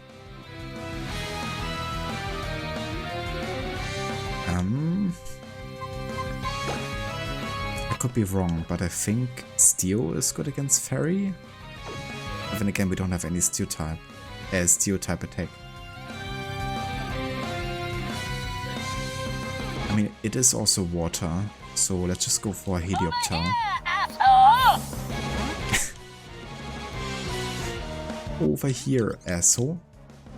Speaking of Watch Dogs, I actually installed the Living City mod for Watch Dogs. That you shared, Rod.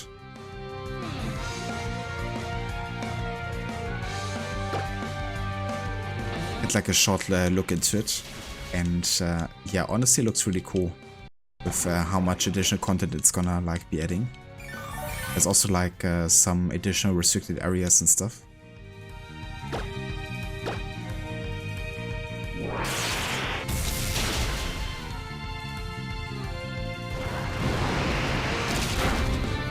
Jesus.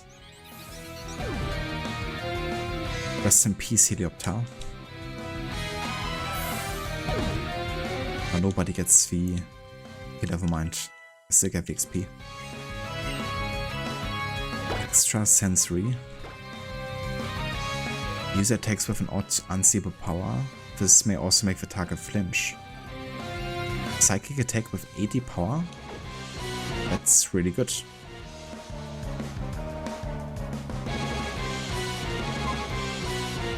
I think I'm actually gonna replace Toxic for now.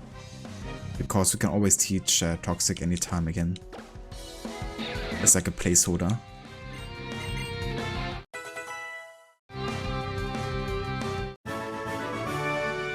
The first gen hit the Psychic Gym. Ah, okay. It's been a while since I played those games. I think the last time I played the first gen was when I played Pokemon Yellow. Which is one of the only games that I never got to finish on stream because eventually my save corrupted on the emulator. And I was already like more than halfway through the game, so I decided not to restart the playthrough.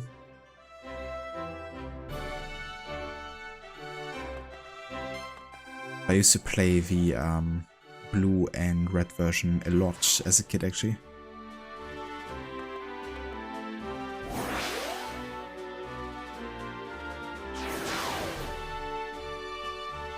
was the Watch Dogs movie.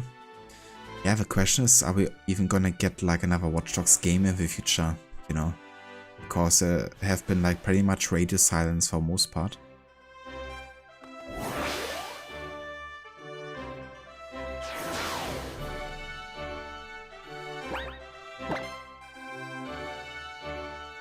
I know, right, Rod? It's crazy how much content they've added with the mod. You can really tell how much they cared for the game. And for like trying to fulfill the original vision, you know, of what the developers might have intended to add on top of what was in the game. But it's definitely giving me another push to play the game sooner rather than later. I of course tried out the No Hut earlier this year already.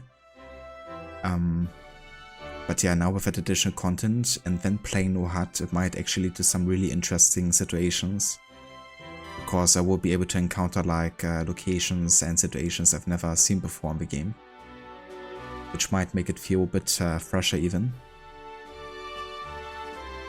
But yeah, with Watch Dogs, I guess it's more like a minimal hut than no hut thing, because given how much the game relies on like electric information, there's just some stuff that has to be displayed, that I like have to turn on.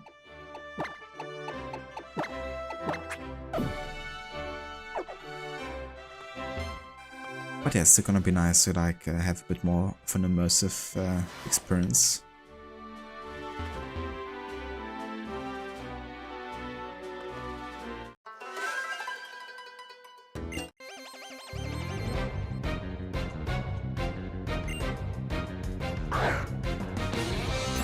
That's kind of funny. The first thing that happened when I launched the mod on Watch Dogs was that there was like a random criminal being chased by the police and like shooting out of a car. Something that I've never really seen before, but immediately made the game feel more alive.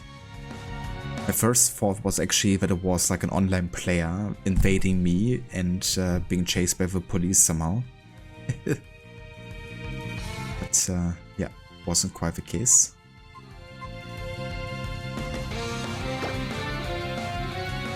So what is this Pokemon?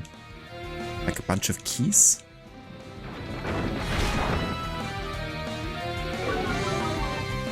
Might be a steel type then.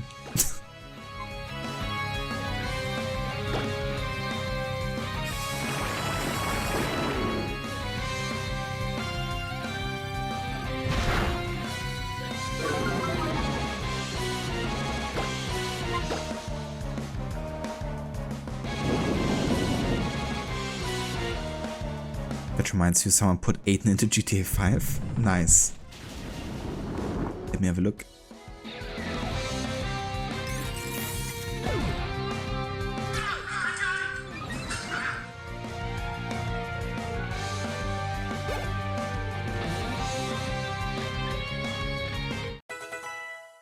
Amazing. I thought for a second that they only like replaced the character model with Aiden. That's really cool that they like really added him into the cutscenes.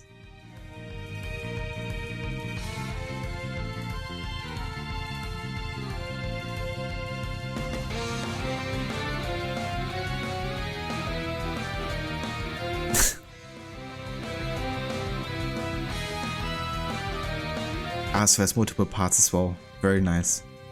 I'm gonna give it a good watch later when I can also listen to it with the sound on.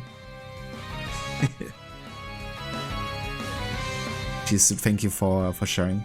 I love those kind of videos. Or just like meme edit existing like games or movies.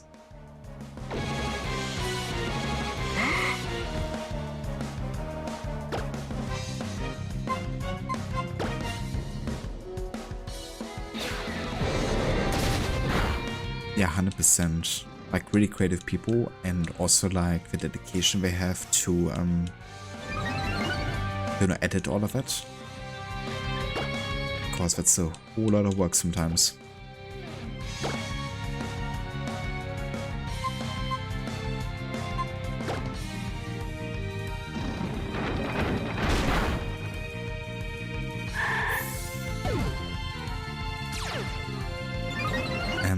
Dave, time for the huge snake boss. Easily one of the favorites in the AC franchise, especially since it is a dream sequence. It makes it so dope.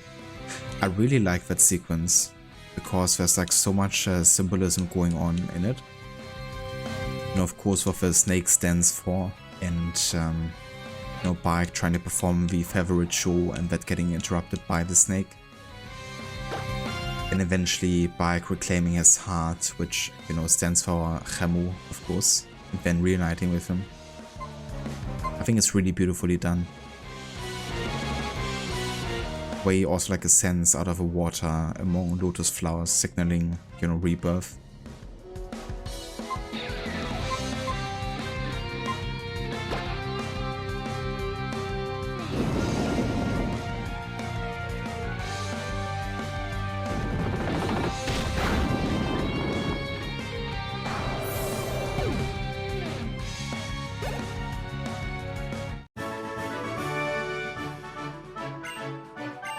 Yeah, exactly, Rod.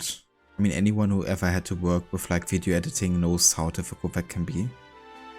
Of course, there's tools nowadays that might like optimize or automize, I guess, those processes a bit better. Especially with like AI and stuff coming into place nowadays, but still, you know. There's just so many ways to make it like look really good and like fitting into a scene. It's not just like placing the character, it's also like, you know, of course, getting like the perfect like green screen effect and like make the lighting look fitting and all of those kind of things.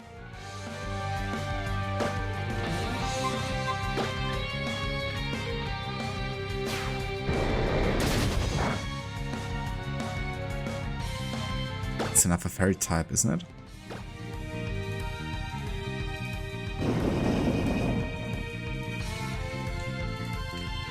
Rod, absolutely dude, and you also like how the Sennu splits into all the arrows, referencing what Ramos said to Bike about Sennu and arrows.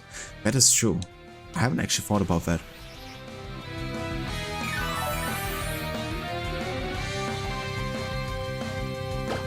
But yeah, that's another like great reference there.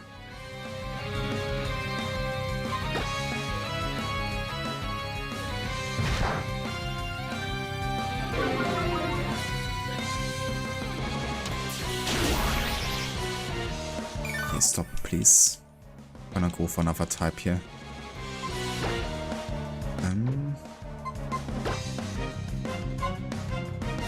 Who do I go for? Let's go for Charizard.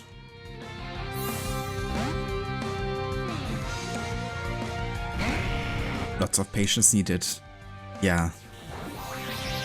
I mean, it's just crazy what some people are able to pull off nowadays. Reminds me of the channel Alternative Cuts and their videos.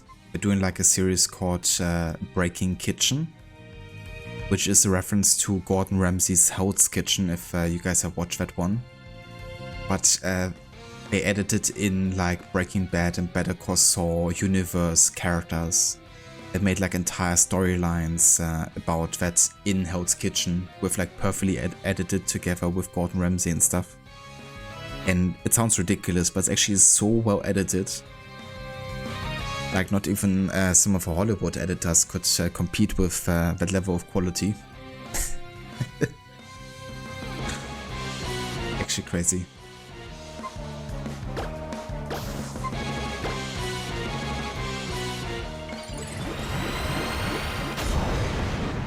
I mean, it's of course probably only really funny if you like have watched Breaking Bad, but I can still maybe post it in chat for who's interested.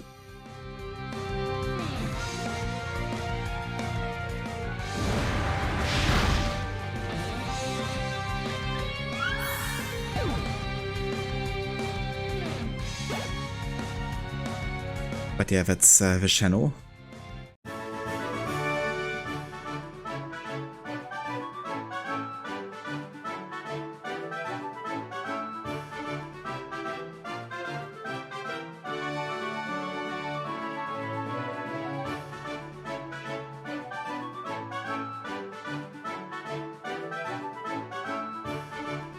And that's the first part of Breaking Kitchen. AV Origin soundtrack makes every single main story scene great. It's one of your favorite soundtracks in franchise. Same here, 100%. I think Origins was the first soundtrack since AC2 that made me, you know, be just as enamored into the, yeah, like music. I mean, I've loved most of the soundtracks since then, you know. And there's also soundtracks I listened to like on like a daily basis for a while. Like AC Freeze, for instance. But yeah, Origins just really hit different, I guess. I think Sarah Schachner did such an amazing job considering that's like her first AC soundtrack where she worked all by herself.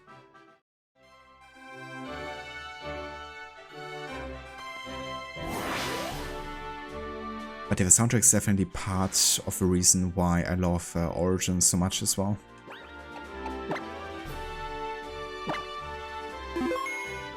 Okay, that seems to be the leader here, which is gonna be the last fight for today. I would like to heal Crocodile here before we start this fight.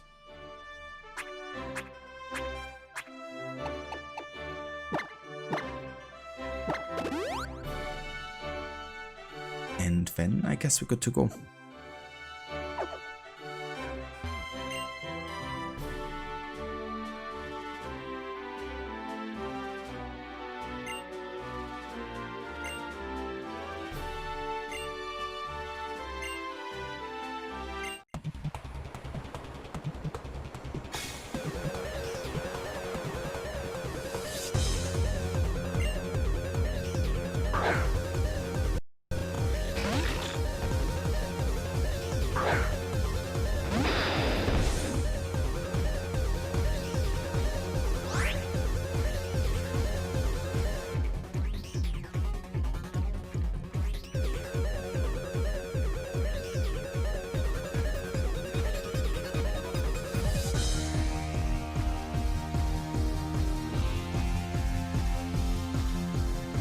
Okay, so Meiwao is a steel and fairy type apparently, which means Dig should be effective, I think. Like ground is effective against steel.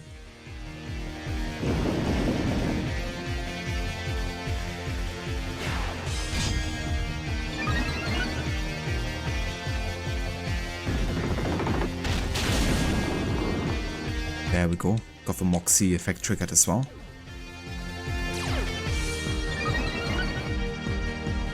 Favorite soundtrack is AC3 with Origins, AC2 close behind, Revelations also. Yeah, they're all great, 100%. Mr. Mime. Psychic type, so I guess foul play should be effective.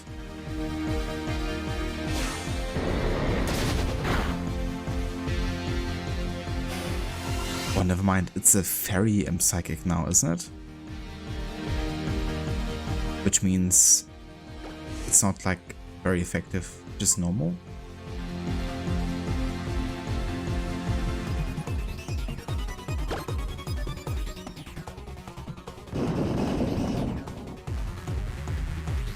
But it was really well done. You love how they did the bits too with looking at the camera and speaking in the cutaway segments. Yeah.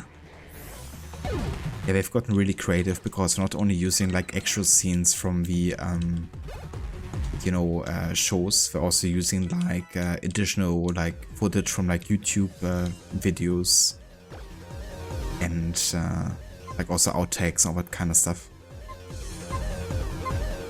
But it's hilarious if you watched those shows.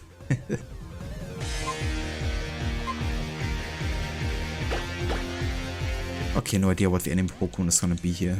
Just gonna go for probably my strongest Pokemon right now. But I guess this is probably another fairy type here. Just go for Flamethrower.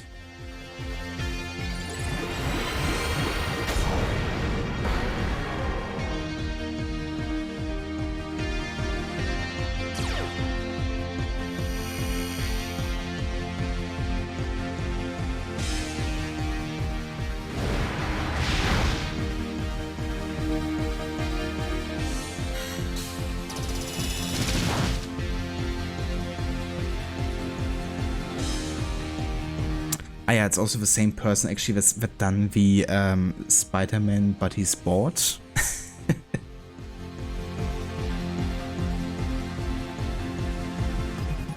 Just had a look at the most popular videos and it was like one of them. Ah dear.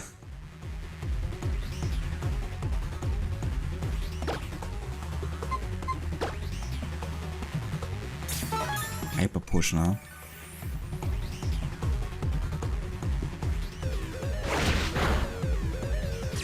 Yeah, that's a tanky one. But damn it, I found love.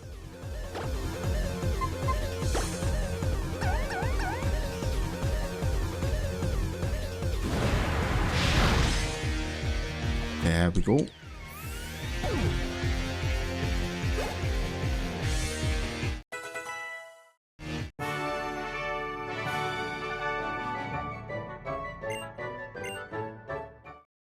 I guess the downside is to superhuman strength, agility and everything is it takes all the hair away. That reminds me of the anime, how was it called? One Punch Man.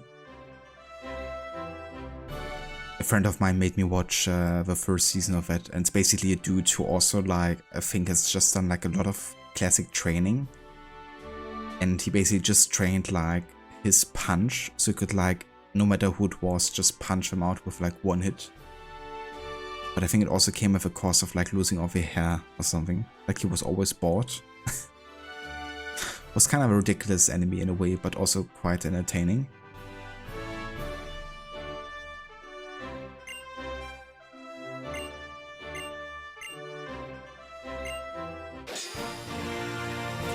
Oh yeah.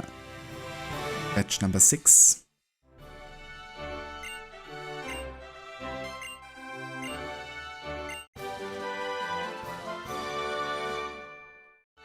Thank you for GG's, Schiller.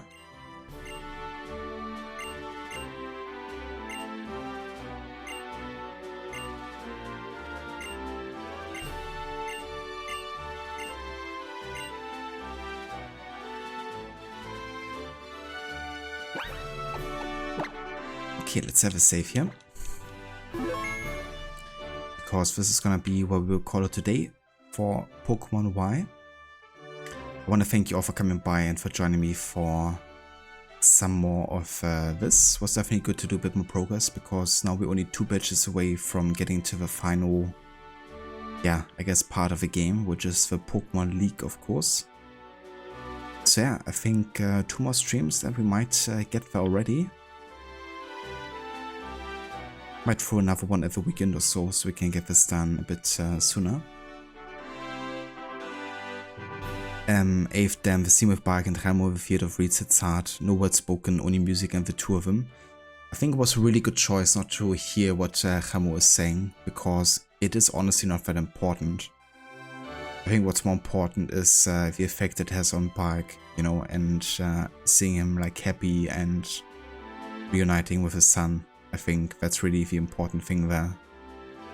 Because you see in Bark like a certain anticipation of a moment, you know, of like seeing his son again after everything that's happened.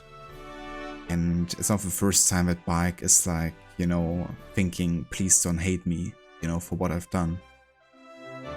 So having like Remo say something to Bark and Bark just lighting up in joy, I think is really, really beautiful. Definitely gives me the feels every time I get to watch that scene.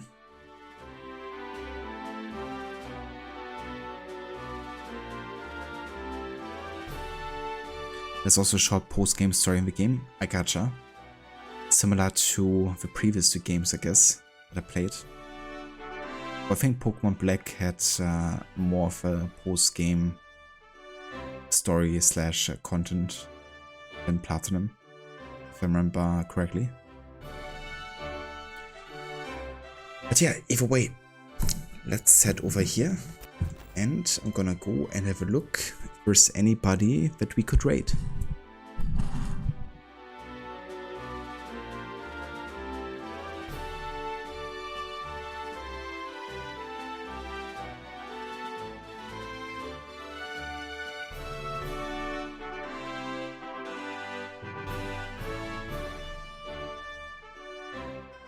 Yeah, I think we have somebody. Soul Tripper, I think, just went live in this moment. And he's doing his Trash Tuesdays. They're really funny actually, because every Tuesday, if he has the time of course, he's playing like certified trash games, so games that might not be received too well or that might seem really wacky. But sometimes also really like funny and like entertaining. And currently he's playing a game called Sir Whoop-Ass. And it's actually a game with Twitch integration where you can create like actual commands in the game to spawn certain things, like spawn a shark that attacks the main character or something like this. He actually made a command for me where he can make spawn like a hipster. So yeah, there's some funny interactions with that game for sure. So we're gonna have a look over there and see how that's going for him.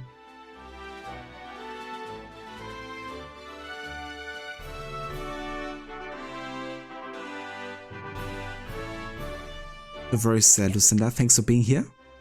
I hope you enjoy the rest of your day, and GG's again on, you know, finishing Assassin's Creed in its entirety. No worries, Ave, you also have a good one. I hope you enjoy the rest of Origins as well. No worries, Shella, thanks again for the raid, dude, I really appreciate it. I hope you have a good night. So Whoop-Ass has funny comedy. Yeah, it looks really funny. I watched like a bit of it last time and had a good time. Hipster? It's kind of funny when they make the reference to Trevor kind of like seeming like a hipster in lots of ways. Which I guess is kind of true, though he's a bit more of an extreme one. No worries, Nash. Thanks again for being here too. And for joining in with a raid earlier. I hope all is well with the kiddos. And yeah, there's the raid message. If you want to join us over to Soul Tripper, playing some trash games.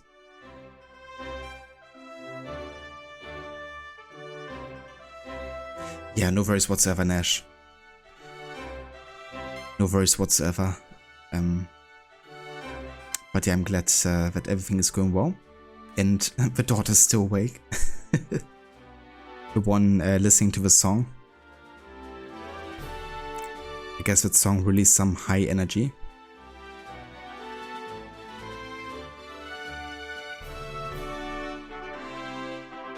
Rotsy doesn't like being called a hipster. There's that mission with Michael where he trots Trevor about it. Yeah. They have a really cool synergy, I think. Mike and Trevor.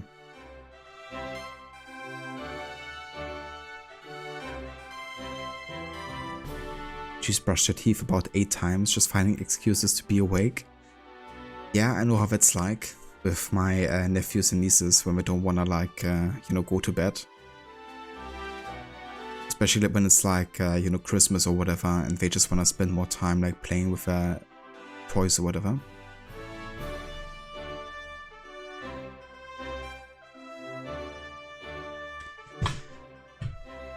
But yeah, let's go ahead and start the raid here to Soul Tripper.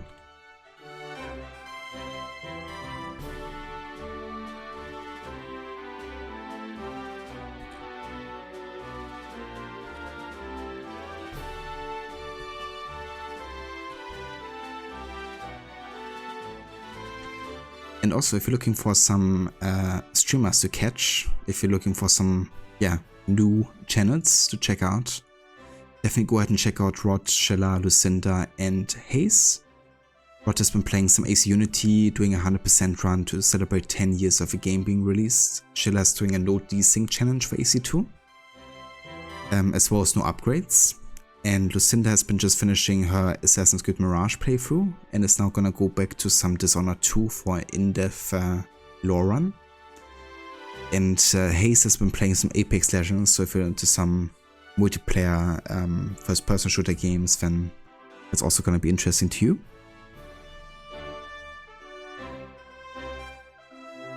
And yeah, if you want to join us for the raid, of course there's raid emotes earlier in chat that you can copy and paste. I will be back tomorrow with Bloodborne and our first playthrough of the game.